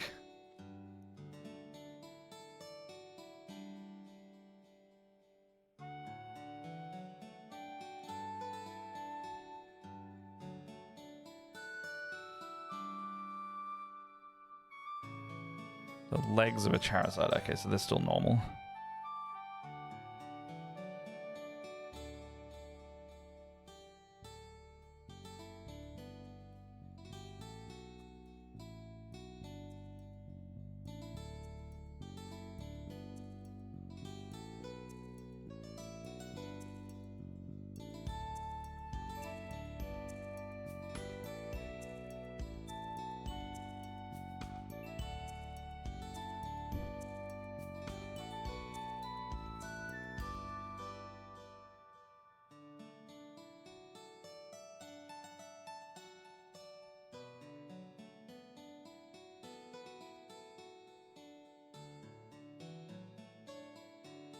So...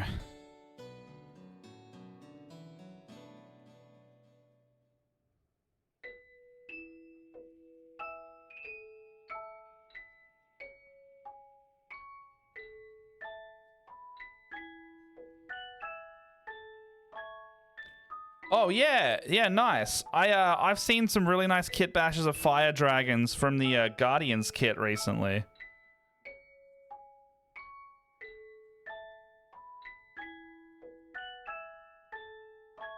They took the gun off the Autark and some of the other melter guns that are around, like the whatever fusion gun it is, and they put it on some Guardian bodies and it looks really good.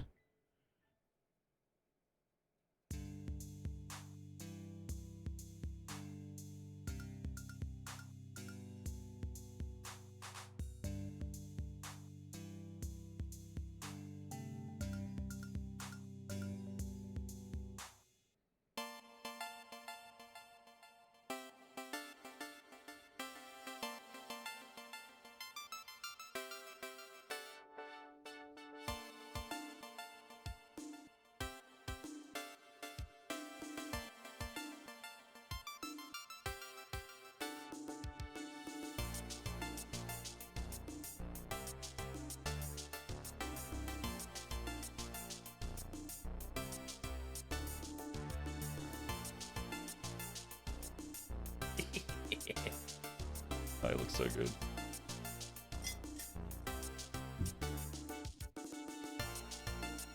Oh, that's smart. Yeah, that's really nice. That's good. That's a good conversion. I was thinking about doing that, and I'm like, I've got so many other things I want to do. I want to make my looted knight. I want to make my Grey Knights thing. I want to make my... It's like just another zingling, another project idea that I'll start building towards and never do. I bought if anyone was familiar with the Tau, Jess ordered a bunch of Stormcasts that were going out of print off the web store, and she was like, I need to make up like $40 more. So in true impulse buy fashion, I have added an item to that list in that I've now bought the first piece of my Supremacy suit. The Forge World Tau battle suit, if you know it. And I will slowly build that over time at some point. But I was like, well, I mean, we're already on the web store and I'm not going to get a discount, so I may as well. We need to make up the cost. I just like girl math to reason, I guess. But yeah, I've got an arm of the Supremacy suit.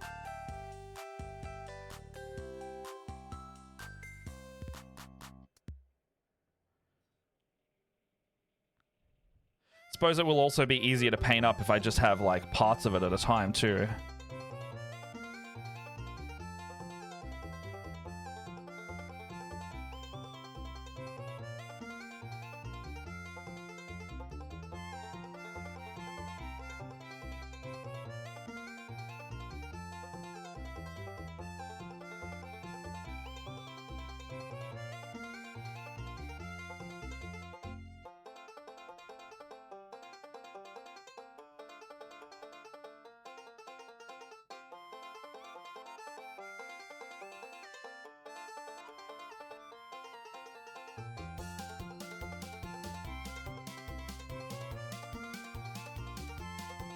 All right.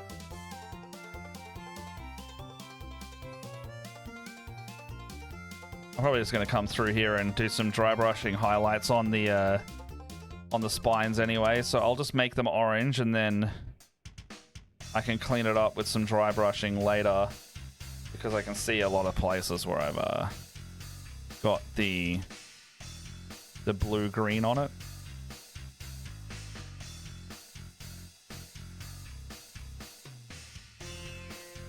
It looks like a Charizard. The silhouette's coming together.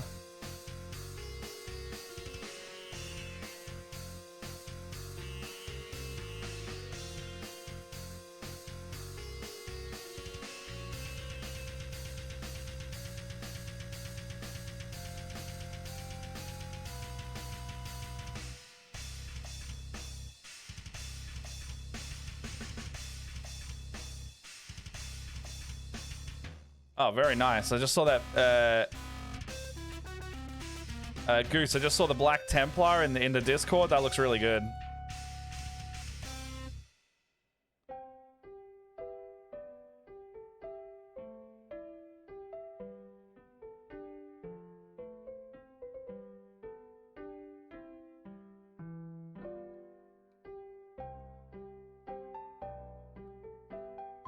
Okay, so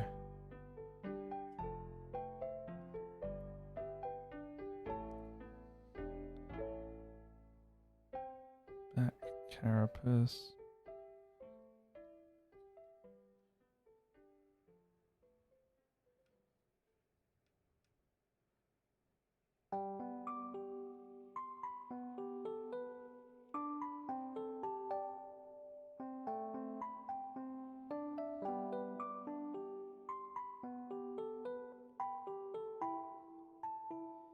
The top of his tail is going to be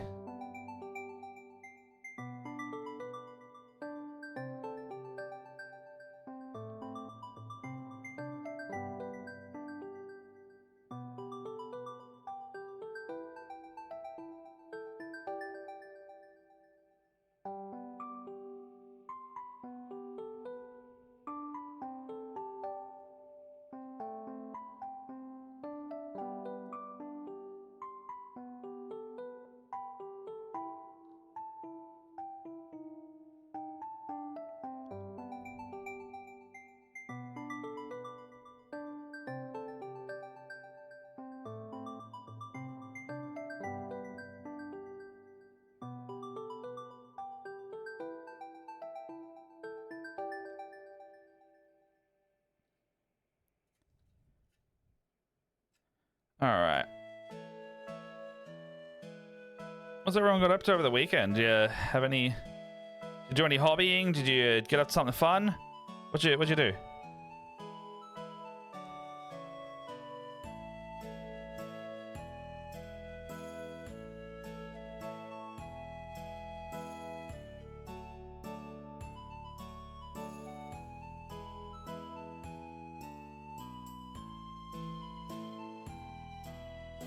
There we go.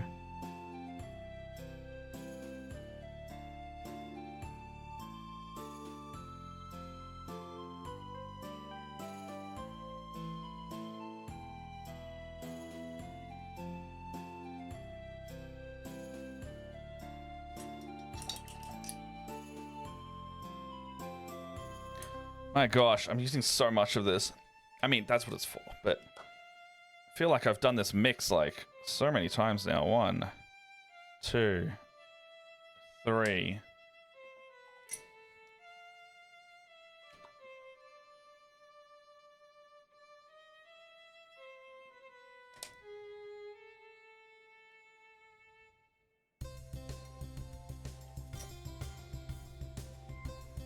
Yeah.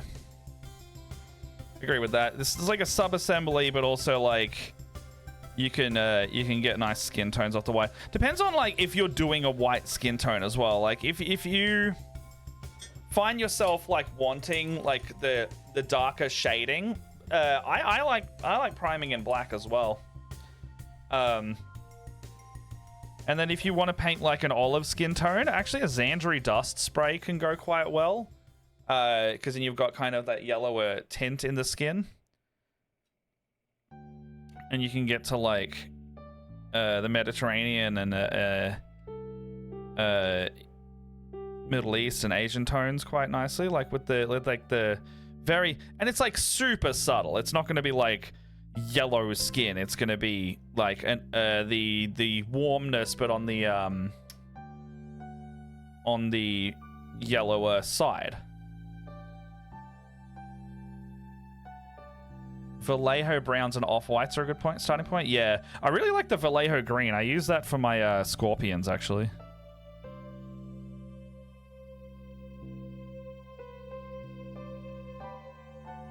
I like to, any of the bear helmeted guys, I'll just do like, I'll usually try and like spread it pretty evenly, because I really like painting skin tones. Like, I don't really care what color skin tone, but like, Like green skin is great. Regular kind of like the pinky flesh skin is great. I really like when you get like a nice dark flesh tone as well. I got like the Duncan Rhodes ones. They have like a really like creamy kind of texture to them, and I really love using them.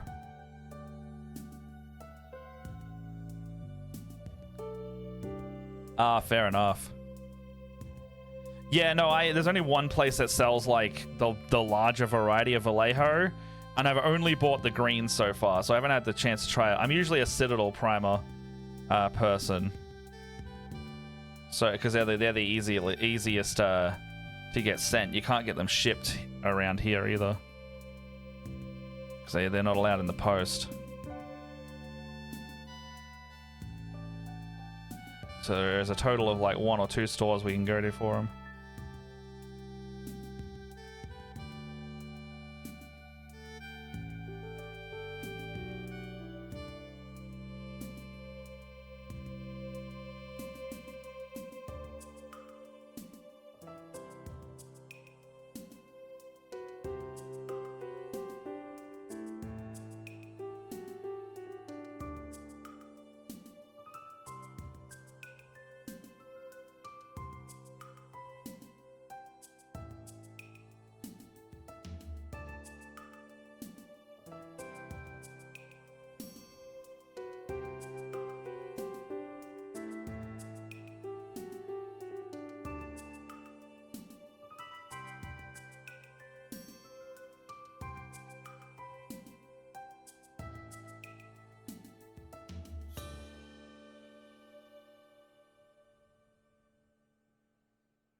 All right.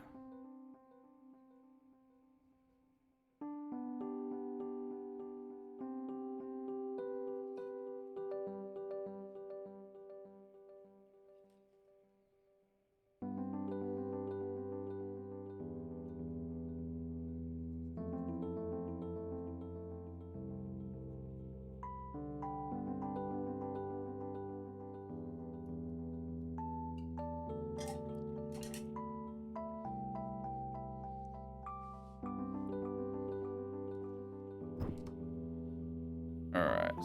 1, 2, 3.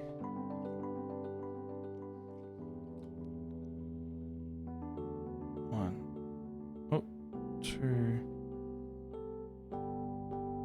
3.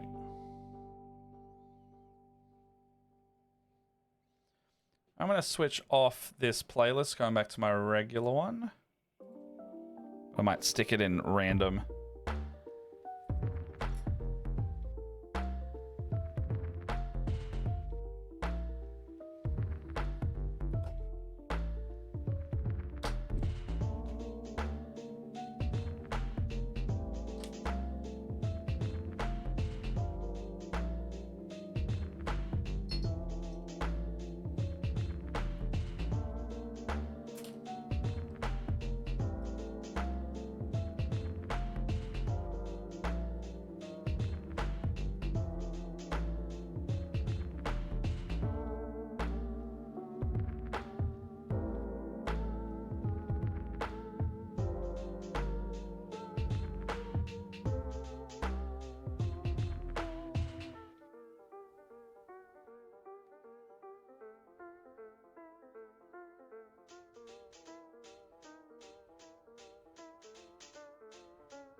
Yeah, nice.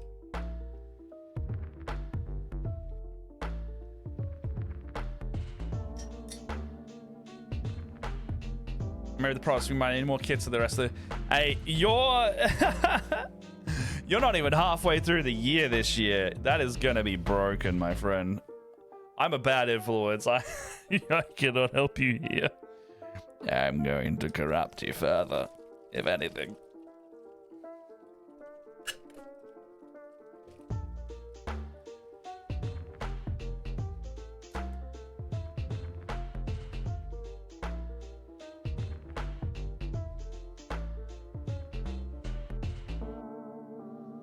I'm confident. That totally counts.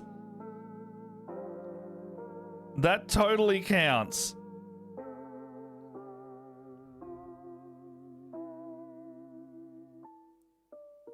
That counts. I don't care what you say, that counts.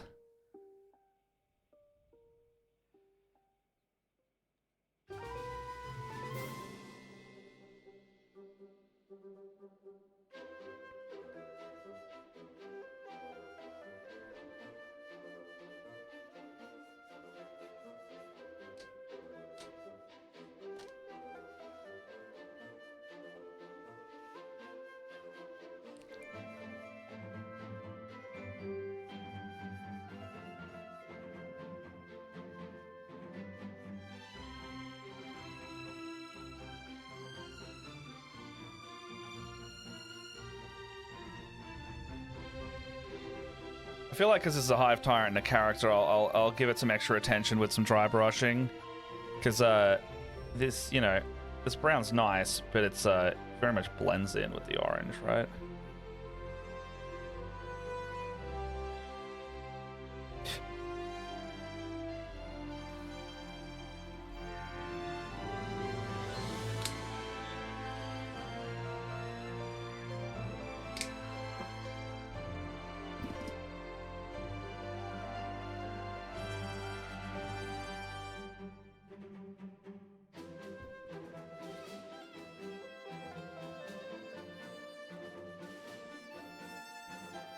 STL or not, if you buy a new model, that counts. Just because it's not Games Workshop doesn't mean it can't be in your pile of shame.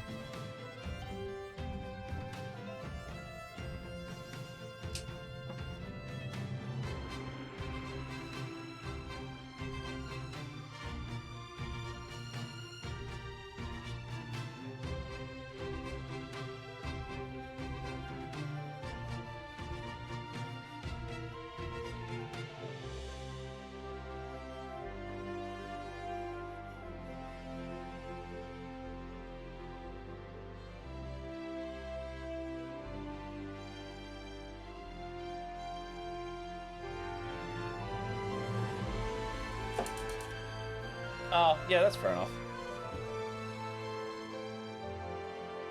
Oh, I get that. I just mean that if you're trying to... Are you trying to avoid it from the money standpoint, or are you trying to avoid it from, like, the I don't need more, I don't need it, I don't need it, I don't need it standpoint?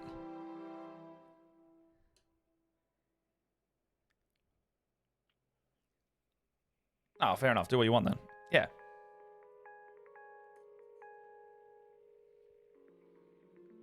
Okay, so...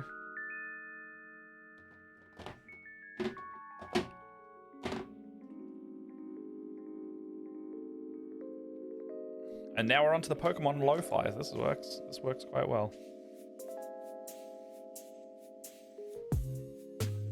So I'm gonna make like a little fire on the tail down here.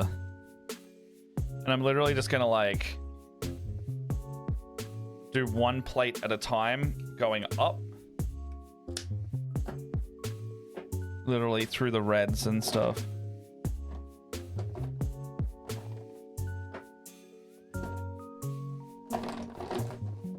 That's my other reds.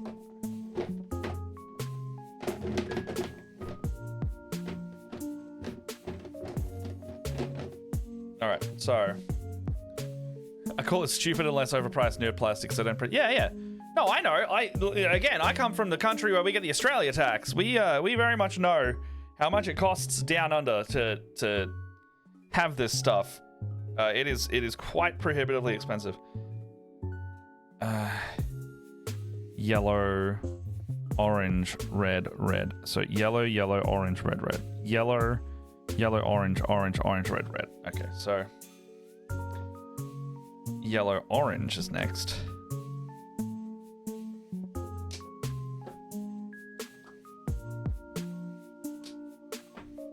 Yeah, no hate to like people who need to like be wallet conscious, right? Like that's, I'm all for that.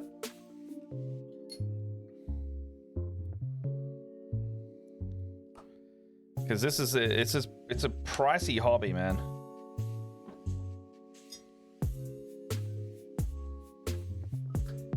I also have the kit bash compulsion.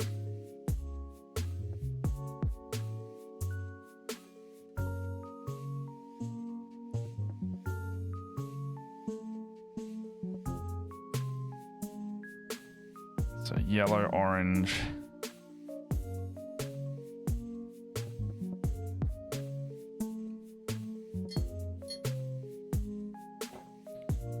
regular orange.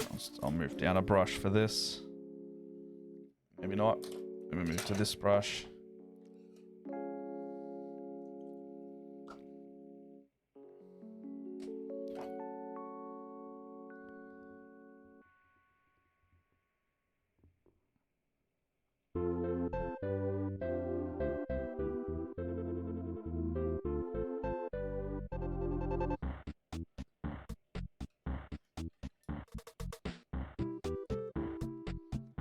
Now a orange red.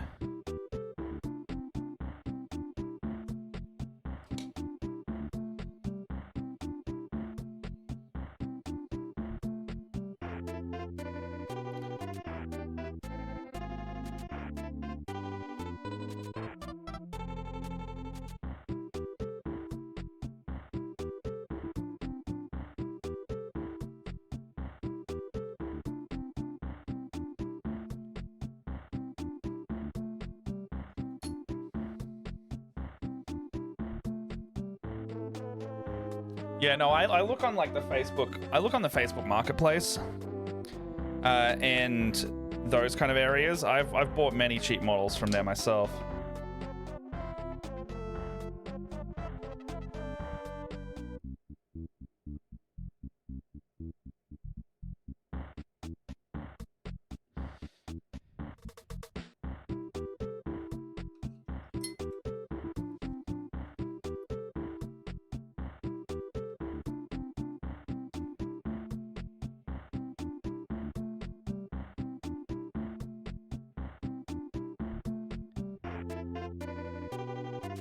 Muddle all that together.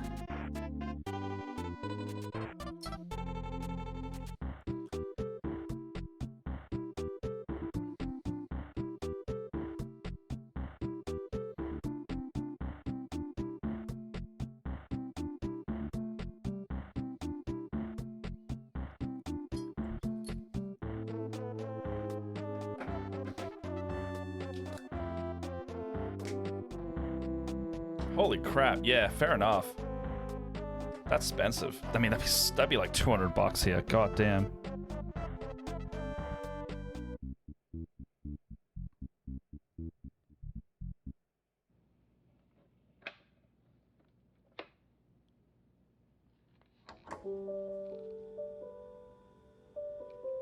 All right, so fire. I'm trying to do like a fire tail. Kind of working. What do you reckon of that? I'll dry brush some black over the top there. But it's supposed to be like the fire on the Charizard's tail, like just to emulate it. If you want to focus, camera.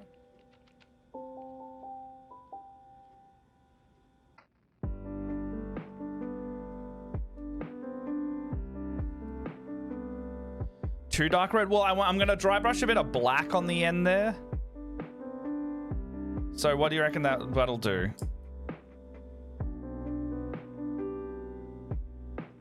I think I didn't use enough yellow. I think it needs to be brighter for longer. So I'll wait for that to dry, and then I think I'll go through it again with some dry brushing. in the meantime, I'm just gonna get these fingies here.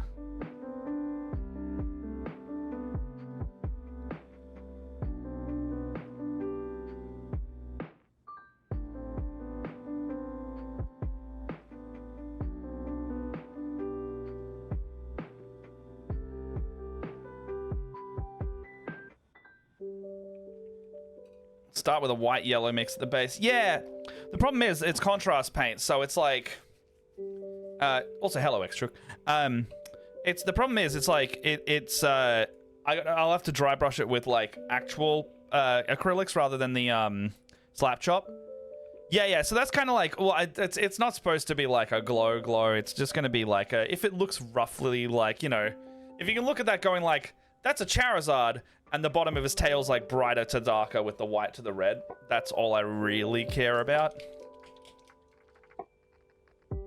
So like, I get a bit of that on there now. With some, oh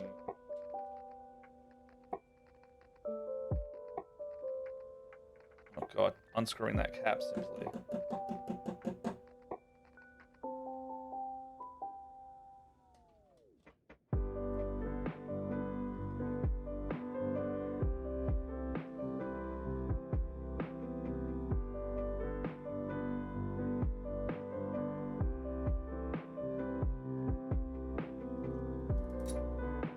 Yeah, nice. Feel free to show it off if you want.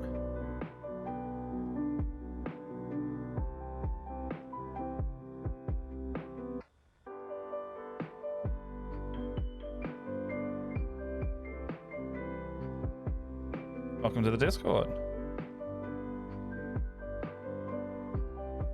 Dry brush the lower half in a white. I mean, like, I just did a quick mix of like brighter white there, and like, you know, it's kind of working there to do like just a really rough highlight, and then I'll, you know, if I just use that similar mix going down.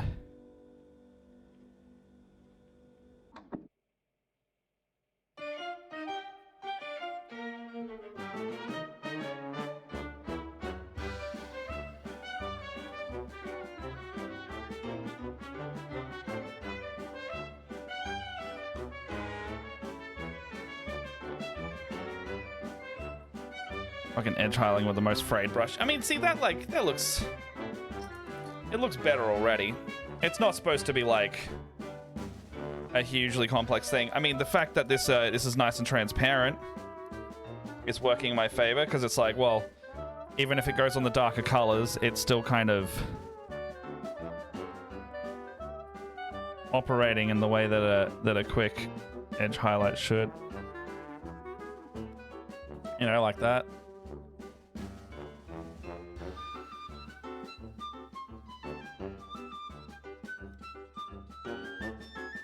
Do a bit of that on these edges there.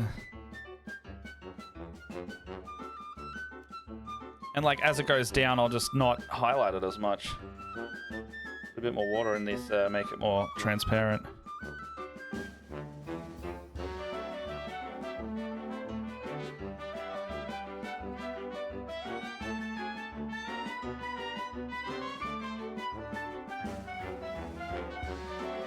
It's like, it looks a lot better already. And that way it's like I faked the bright white down here. Because this one can be the most prominent, I guess.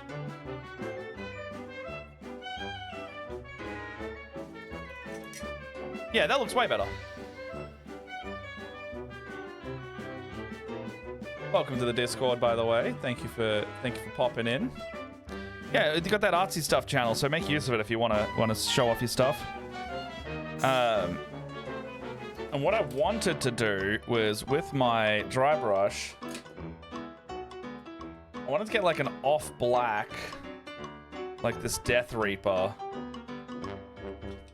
and I wanted to just quickly dab it, like almost like a sponging on the back of the tail, because you know it'll get smoky. My God.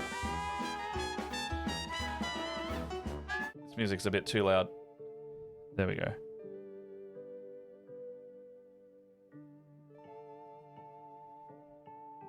So now if I do a bit of this.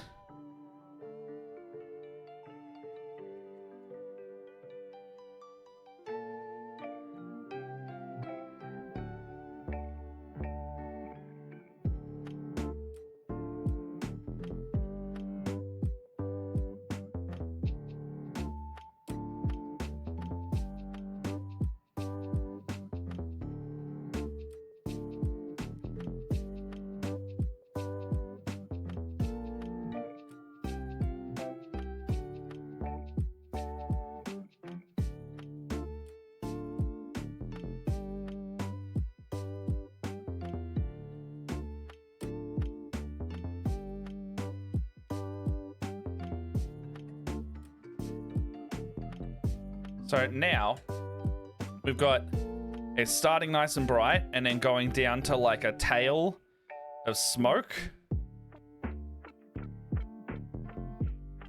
And I think that works quite nicely now.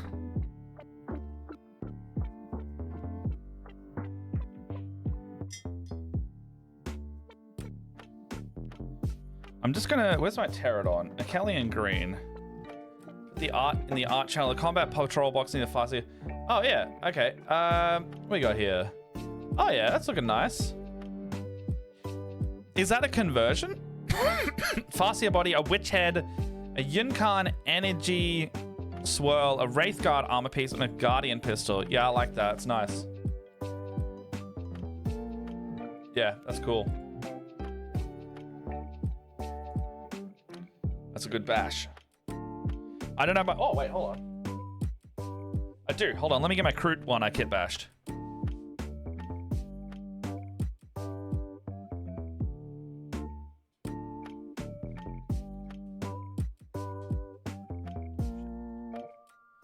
Need to buy a new desk mat. So I kit bashed this out of some of the new Kroot guys and some of the Far Stalkers kit. But I made like... I mean, it's a different trail shaper to me. So, you can see that. I got the bow from the War Shaper kit, and I got a shoulder pad from the new Kroot Carnivore kit, and I've got this, you know, the quiver is from there as well, the meat from the Carnivore kit. The body is the Flesh Shaper, because I already have one. It was like, oh, I don't want to have another one. So, I did that, and then I had to like build out the arms, so I got a little bit of green stuff in there, carved it down, and there's also I hid some green stuff under there because I needed his arm to just be extended by just like a touch, but it's nicely hidden under the bangles of his arms down there. I might need to do a bit of gap fill in here before I paint it, but overall, oh, and this is an arm from the Far Stalkers where he's kind of like resting on his rifle like this, but I was like, well, this kind of looks like he's either just shot his bow or he's like signaling for the hunt to like start. So I figure that's like very trail shapery to me. And instead of a Kroot rifle, he's just like the Kroot rifle profile is just the bow. So I like that. So I figured that was a really fun model, and I did it. Yeah, I love a good kit bash. Oh, I made this recently in March. I kit bashed out of a Kassakin and some green stuffing a Helldiver.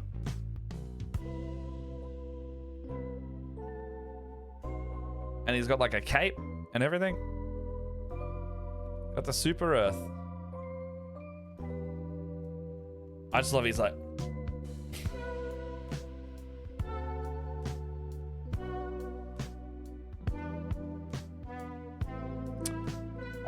what else have I got around here? In terms of kit bashing, not much more. Let me get onto this Achelian green though.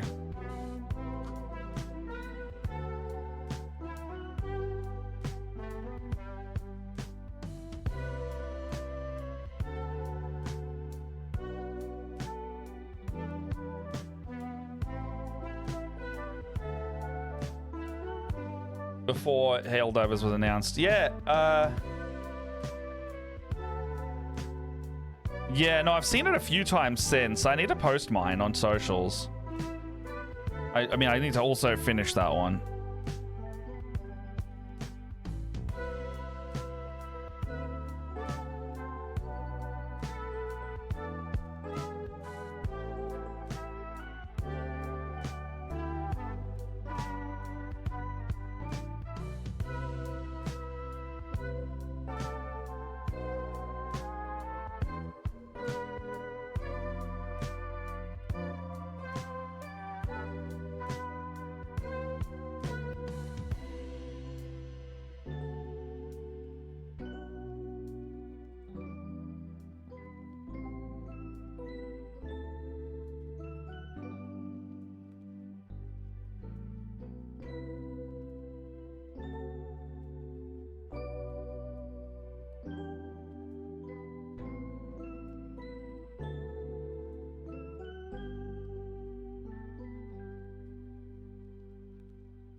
I heard HD1 was a very good game. I mean, number 2 is fantastic as well.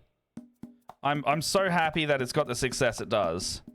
I'm less happy about the media literacy issues going around, but fantastic game overall. And the whole satire thing, but that's a separate issue entirely.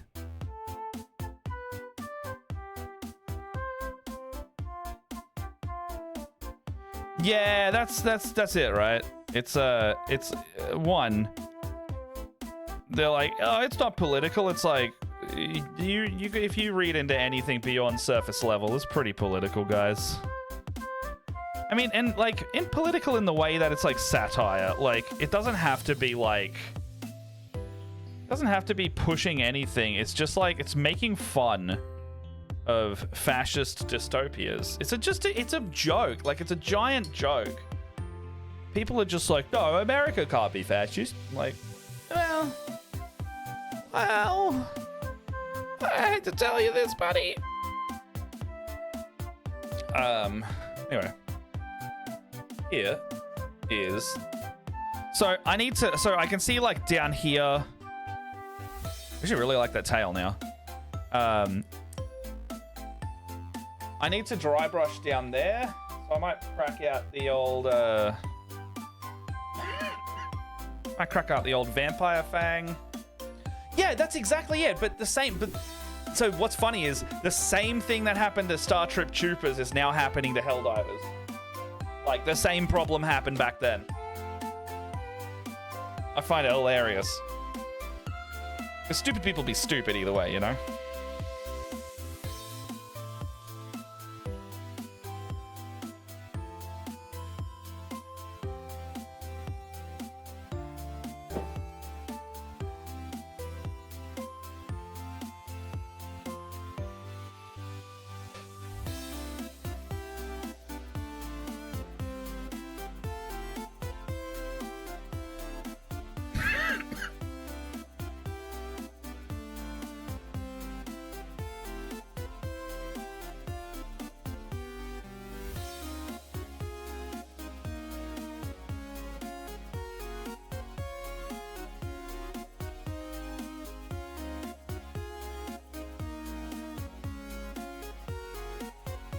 Yeah, that's nice.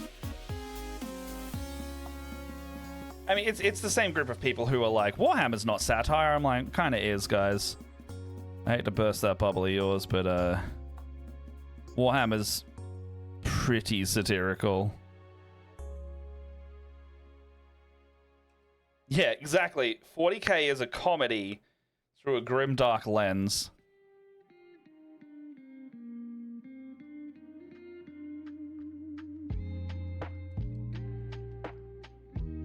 It's so... 40K is so funny. It's so funny.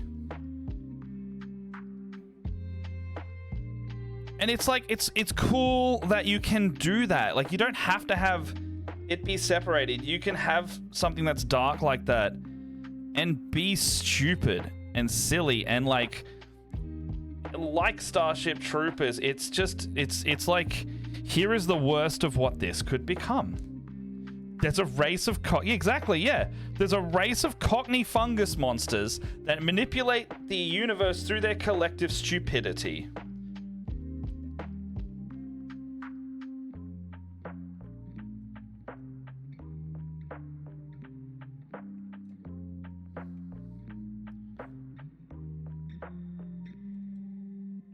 All right, that's a nice dry brush on that belly now. That's separated quite nicely from the main.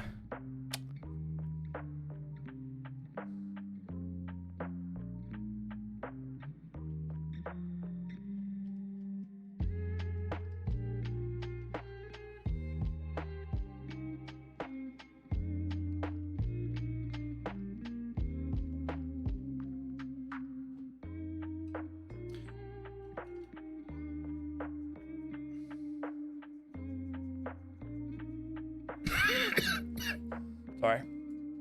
Ooh, it's a bit warm today.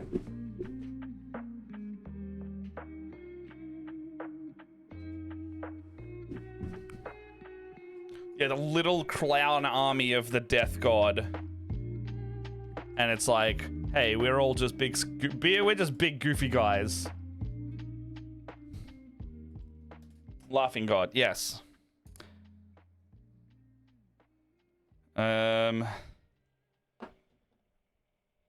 I'm gonna make his tongue pink.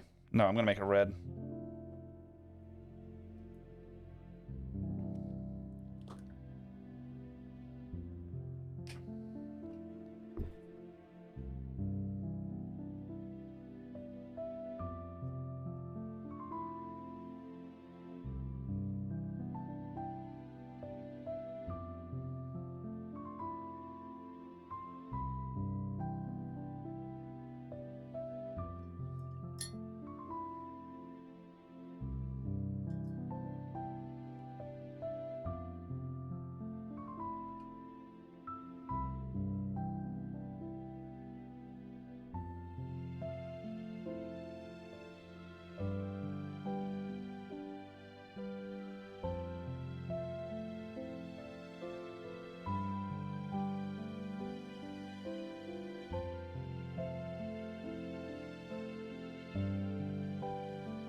If you want, what if I made a very poor decision and just painted 19 courses in one patch? Yeah, that's a whole idea you had. All right, well, my idea is starting to finalize itself. I think this looks great. That's a Charizard.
gonna mix some of that in and do like a bit of another highlight.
Oh, yeah. I am actually really enjoying the kill team specific models coming out at the moment because they are giving us really nice sculpts for what we're getting, and like we're getting like niche kits as well.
Yeah. I just made the chest pop out a bit more as well.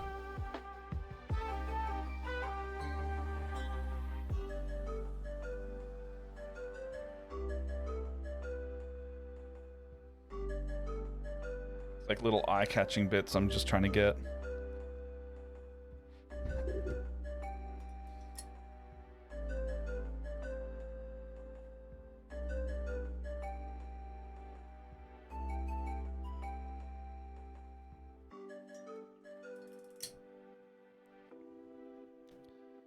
All right. Oh, man. That's not good.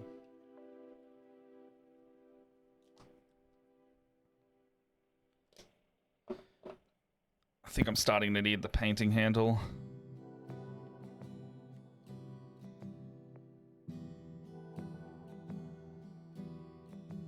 Alright, this looks good.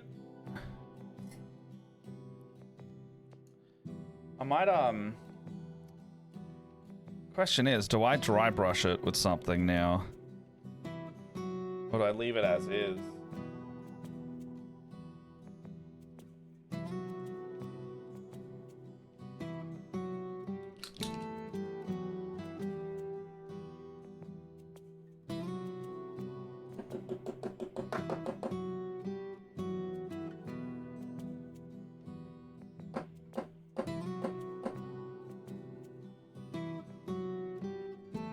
Oh, that's fun.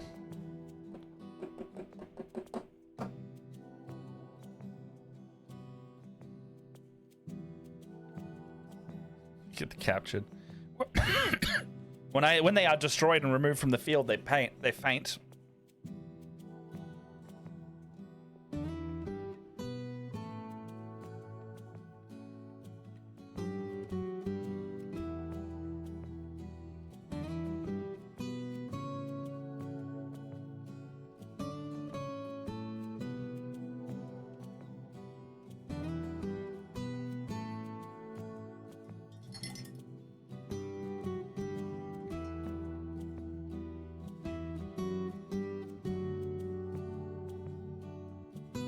Where's my big dry brushes?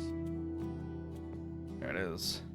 Yeah, the idea of the Tyrant fainting, yeah. That's what I like too. Oh no, it can't go on, it fainted.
Just like a little dry brush of some white, orange, and yellow to just get that face sticking out a little more. That's about all I'll do for it.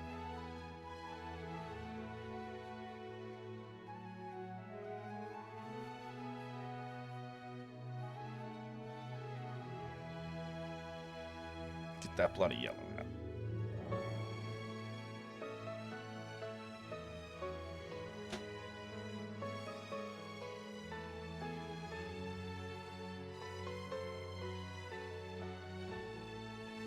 Okay, so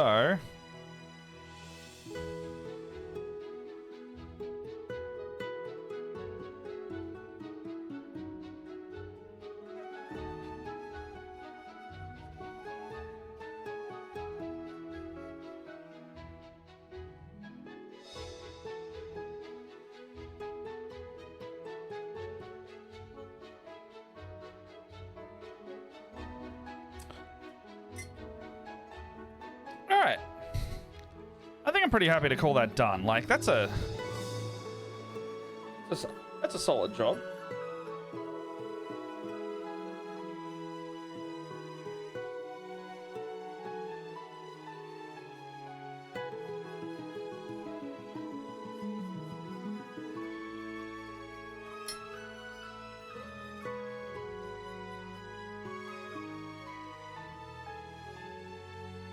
The only thing I want to do is just, I want to get those veins on his head.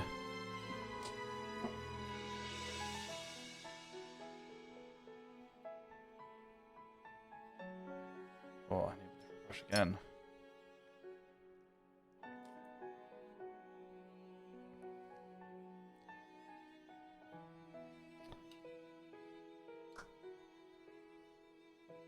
And I'll keep doing Blastoise after this because I've now got my wet palette all mixed up. I can mix some darker blue for him.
All right, some little veins on the top of his head.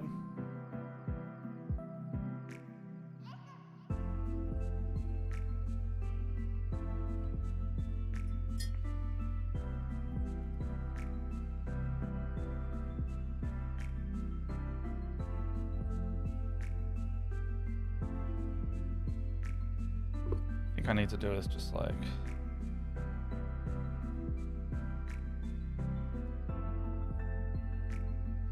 out a bit more.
Alright, so his spines are looking better.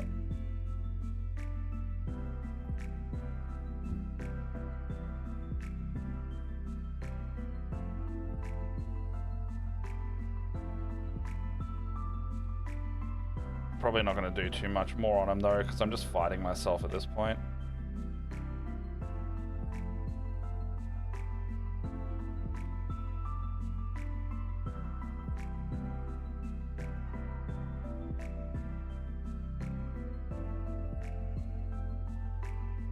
Also, I can feel I feel my hand being shaky today, so it's just like not vibing with the even being a larger detail. It's just not doing it.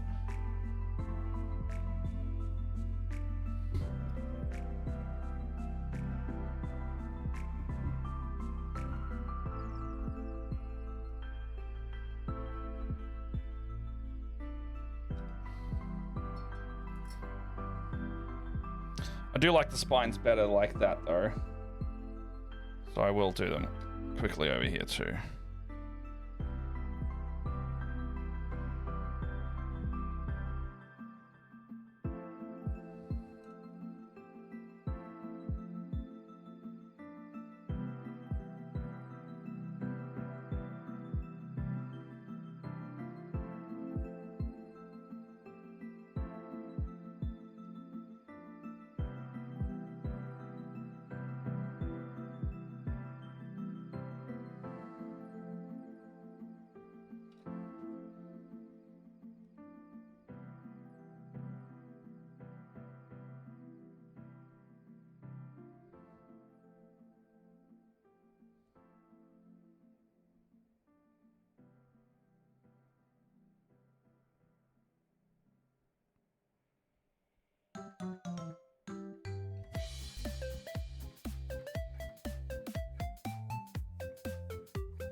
All right.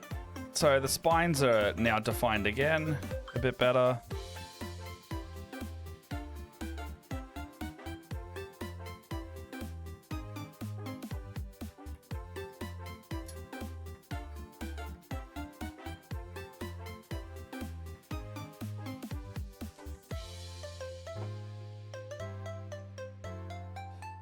I think that's a good one to go off.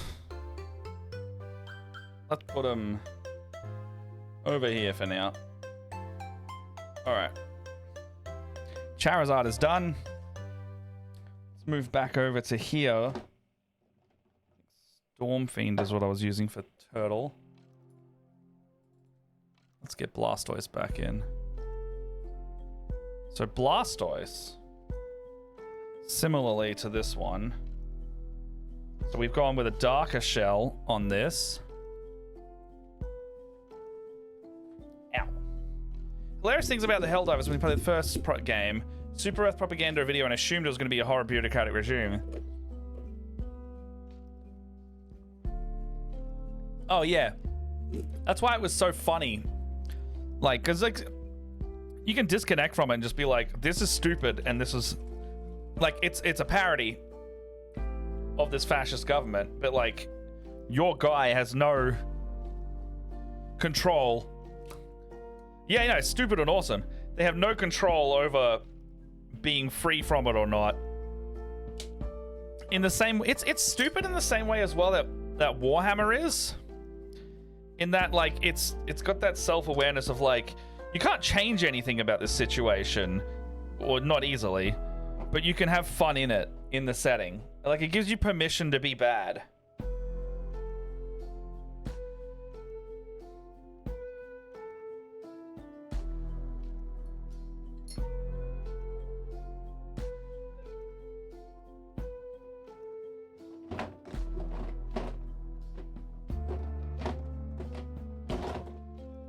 The blue shade I had somewhere.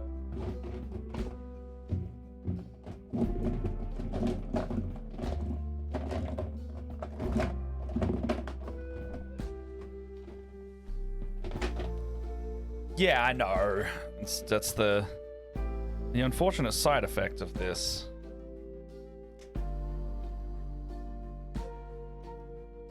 There's always going to be people who don't get it.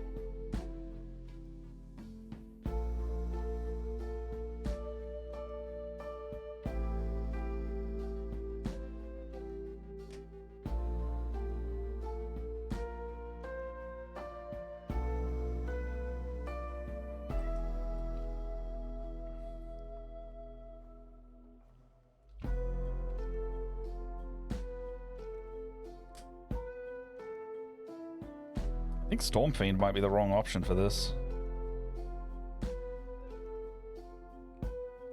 But I think I want to keep it in line with the Squirtle, so I'll just keep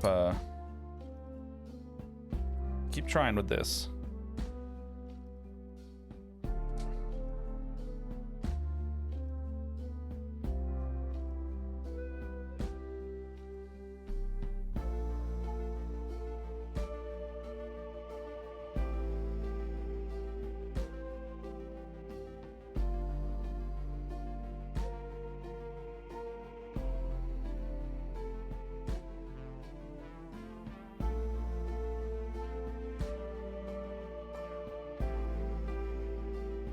Could be reaching good enough territory.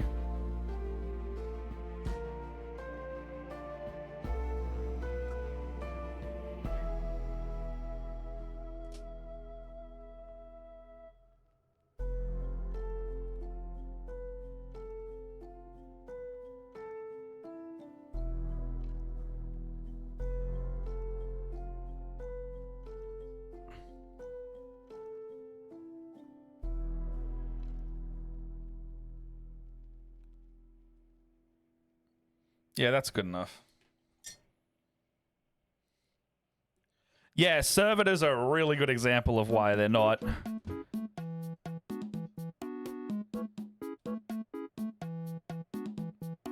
Okay, so head blue.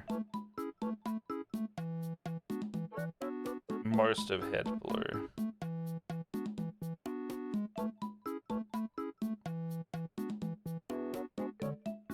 I'm speed running this one. Because I'm going to run out of paint. And I don't remember the mix. Arms. Blue.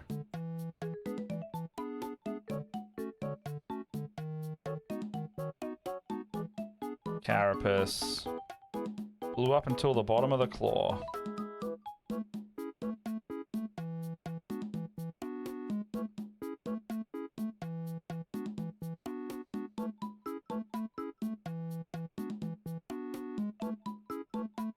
So this one's going to be blue like that.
What's the blue? It's like a mix of Storm Fiend, Tyrant Blue shade, and Soulblight Grey shade. I wanted to kind of make it look like Blastoise's skin a bit more, so I had to do a bit of a mix. It's working. But I am running out.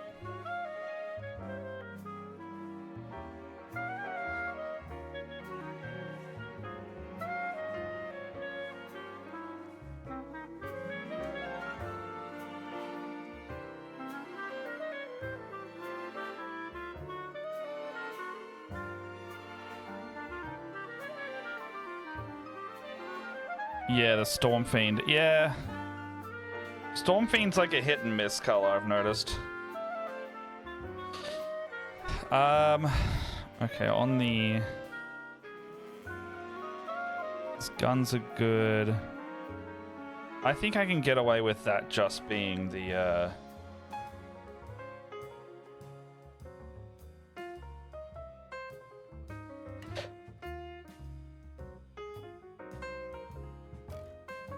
I think I can get away with that being the blue bits. So I need to do his belly still. And under his chin. So All of under here is going to be Skelly Horde. Back on.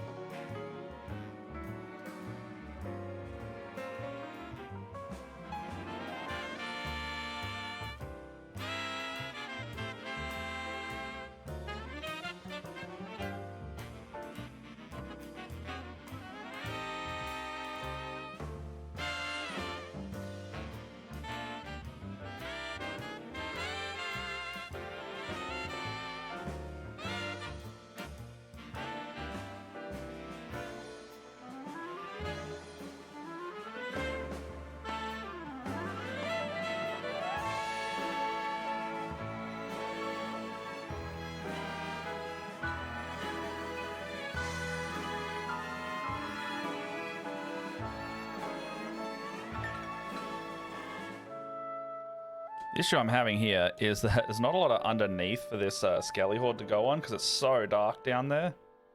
But I can do like this.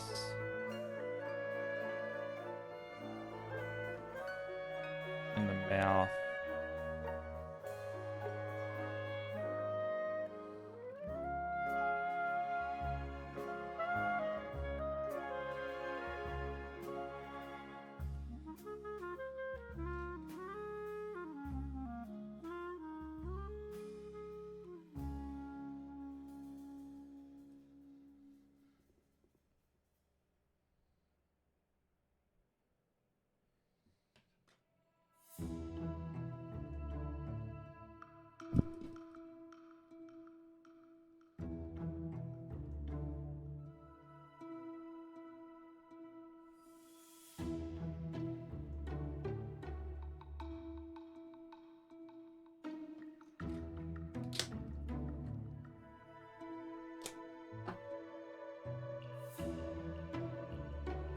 I normally wrap up in a few, but I'm gonna finish this guy, I think.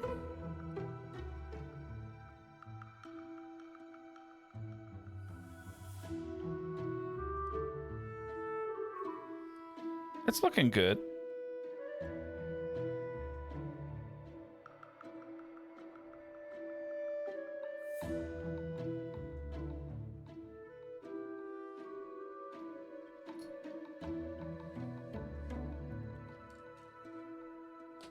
Alright, Basilicanum Grey.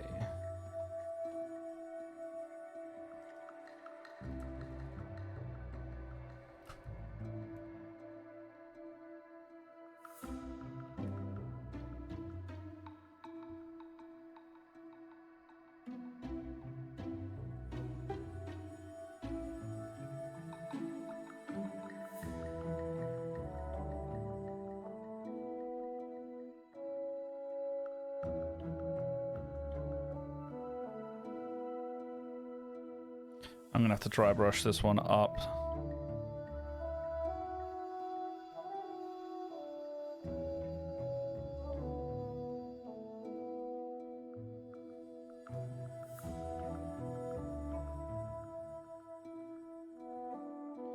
It's a bit too dark now. Such is the issue with this color, but that's alright.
All right.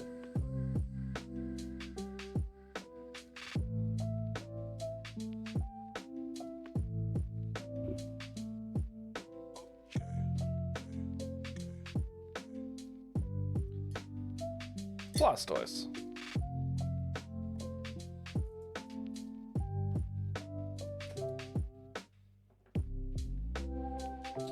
I need to bring that back way up though, because it's a bit too dark for this right now.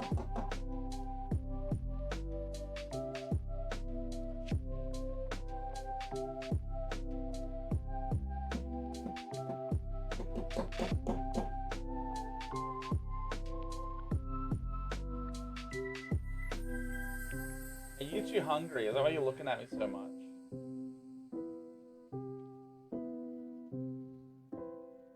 Father, I require some food.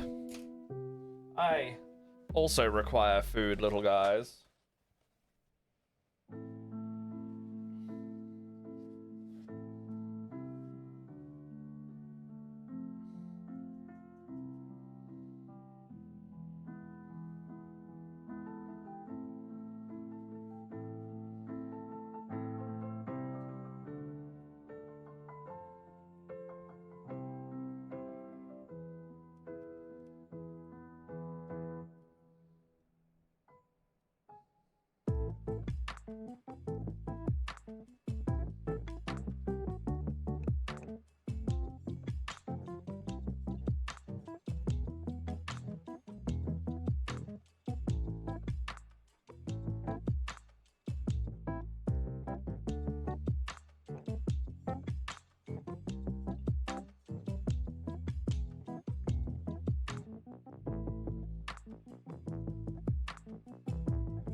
What is a Charizard Hive Tyrant? This is a Charizard Hive Tyrant. I've been painting this one over the last few hours. And a Charizard Hive Tyrant is simply a Charizard that is the model of a Hive Tyrant. Are you pleased? It's a Charizard, but will eat you so much more than any other Charizard that you'll ever find.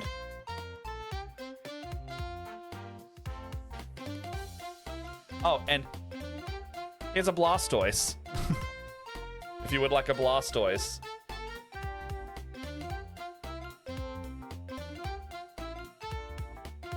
Charizard used. Eat the world.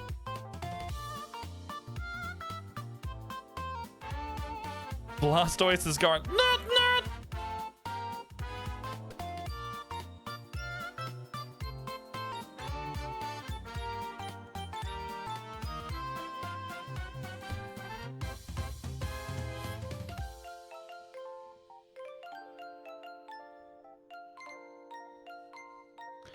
Are you gonna do the vent in the flamethrower? The vent in the flamethrower. The gun that... Are you going to do the vent in the gun flamey to simulate the flamethrower goodness? Yeah. So weird biovores, right? As in, like, do you mean you saw the art for it or something?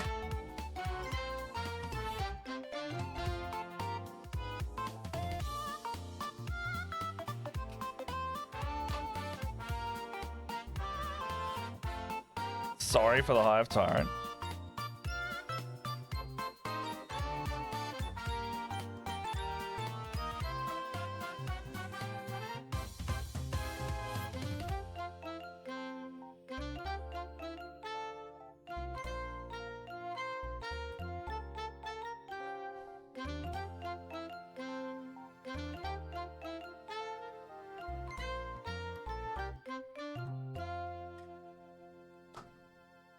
Show me lizards.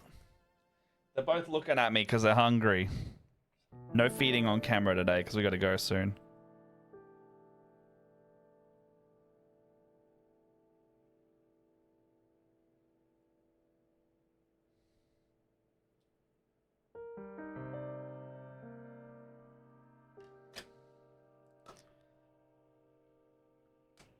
Say hi, lizards.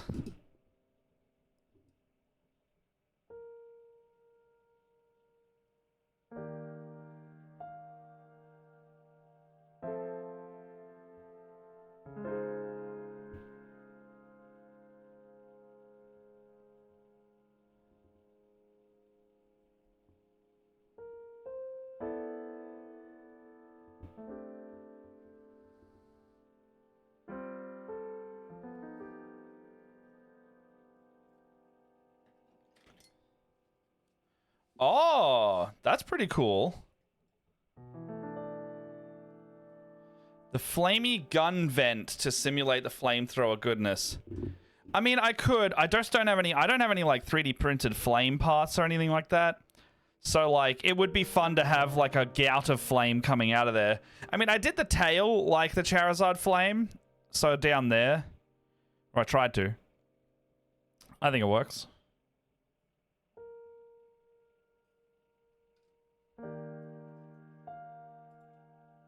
Melt some cling wrap. But like safely. No, I won't do it safely. I'm gonna do it explicitly not safely now. Is that gun bright enough? Does that look like a Blastoise? Am I looking at this model too much?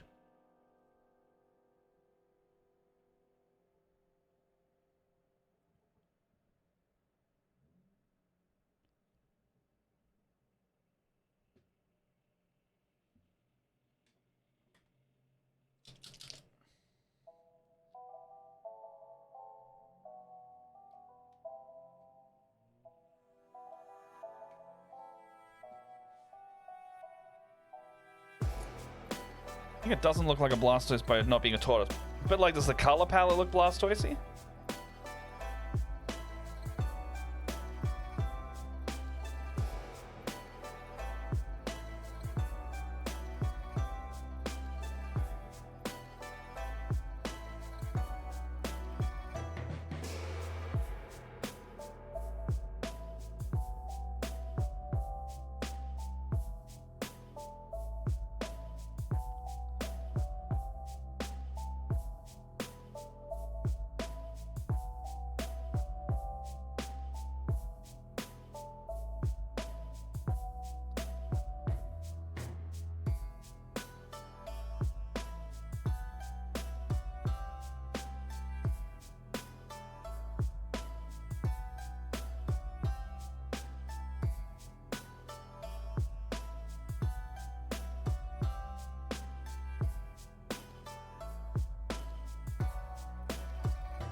Yeah.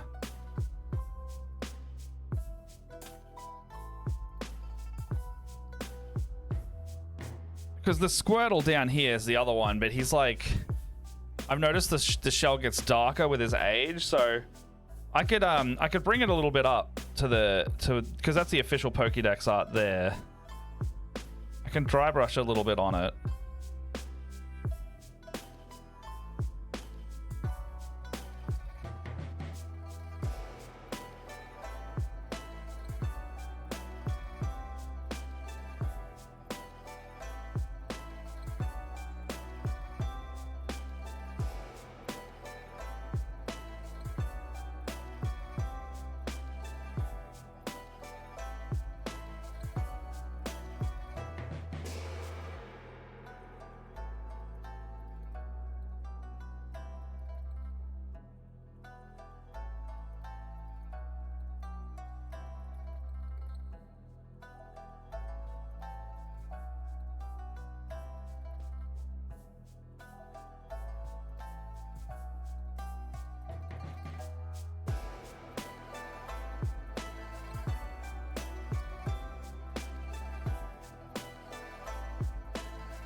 The little guys. Oh, like the spore mines? Okay, so I'm thinking like ghost types. So like Ghastly, Drifloon, those kind of things. Because they're clearly little balloons. So at least one or two will be Drifloons, or like basically like little floating guys.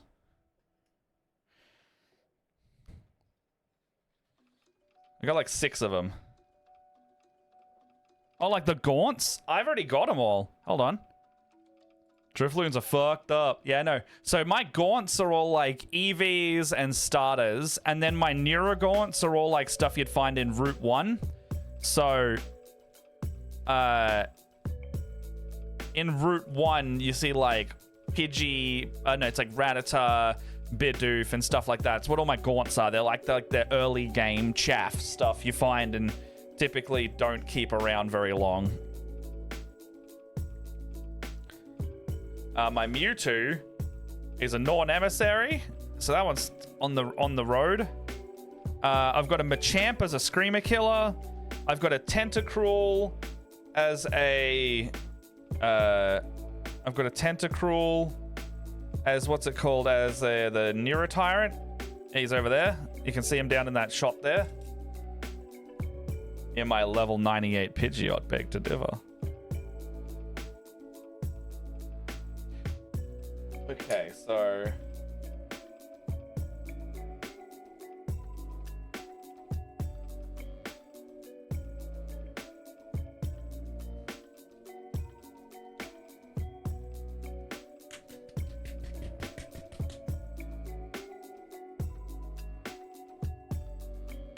I'll give it a little hit of this. And then we might have to wrap up stream there. I also learned recently that we're supposed to be doing like 4-hour streams because Twitch gives us a like bump at that point. Like they give you a bump in the algo. And I'm like, no shit.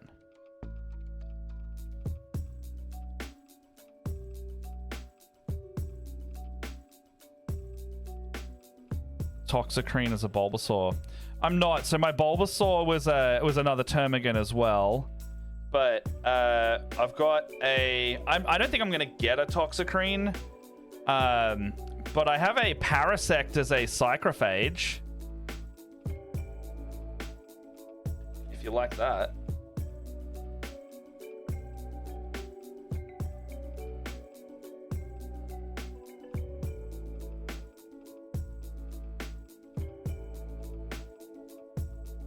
We were just talking about getting a Morlock as a Gyarados earlier. I like that.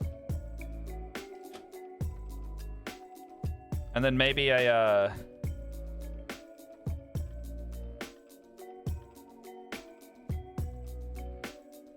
maybe like some Raveners, like an Onyx.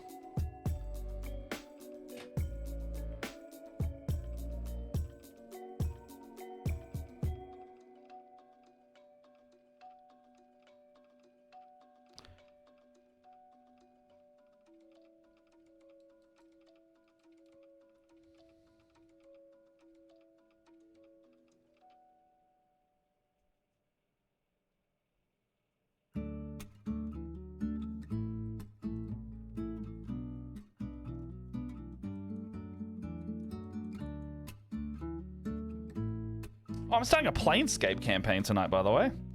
We've got a new... One of my regular games is booked for an adults game, because we normally play with their kids, but we've booked with a group of adults, and we're going to be starting Planescape tonight, so I can't wait to show them the multiple characters mechanic in that game.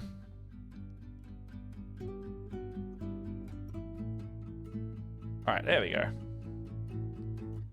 So I hit it with a little bit more desaturated. I think that shell looks a bit better now. I dry brushed this wasteland brown on top of it, and it was like it didn't desaturate. It brightened it in a way that kind of kept the same tone, like the same hue, despite not being in the same family of color.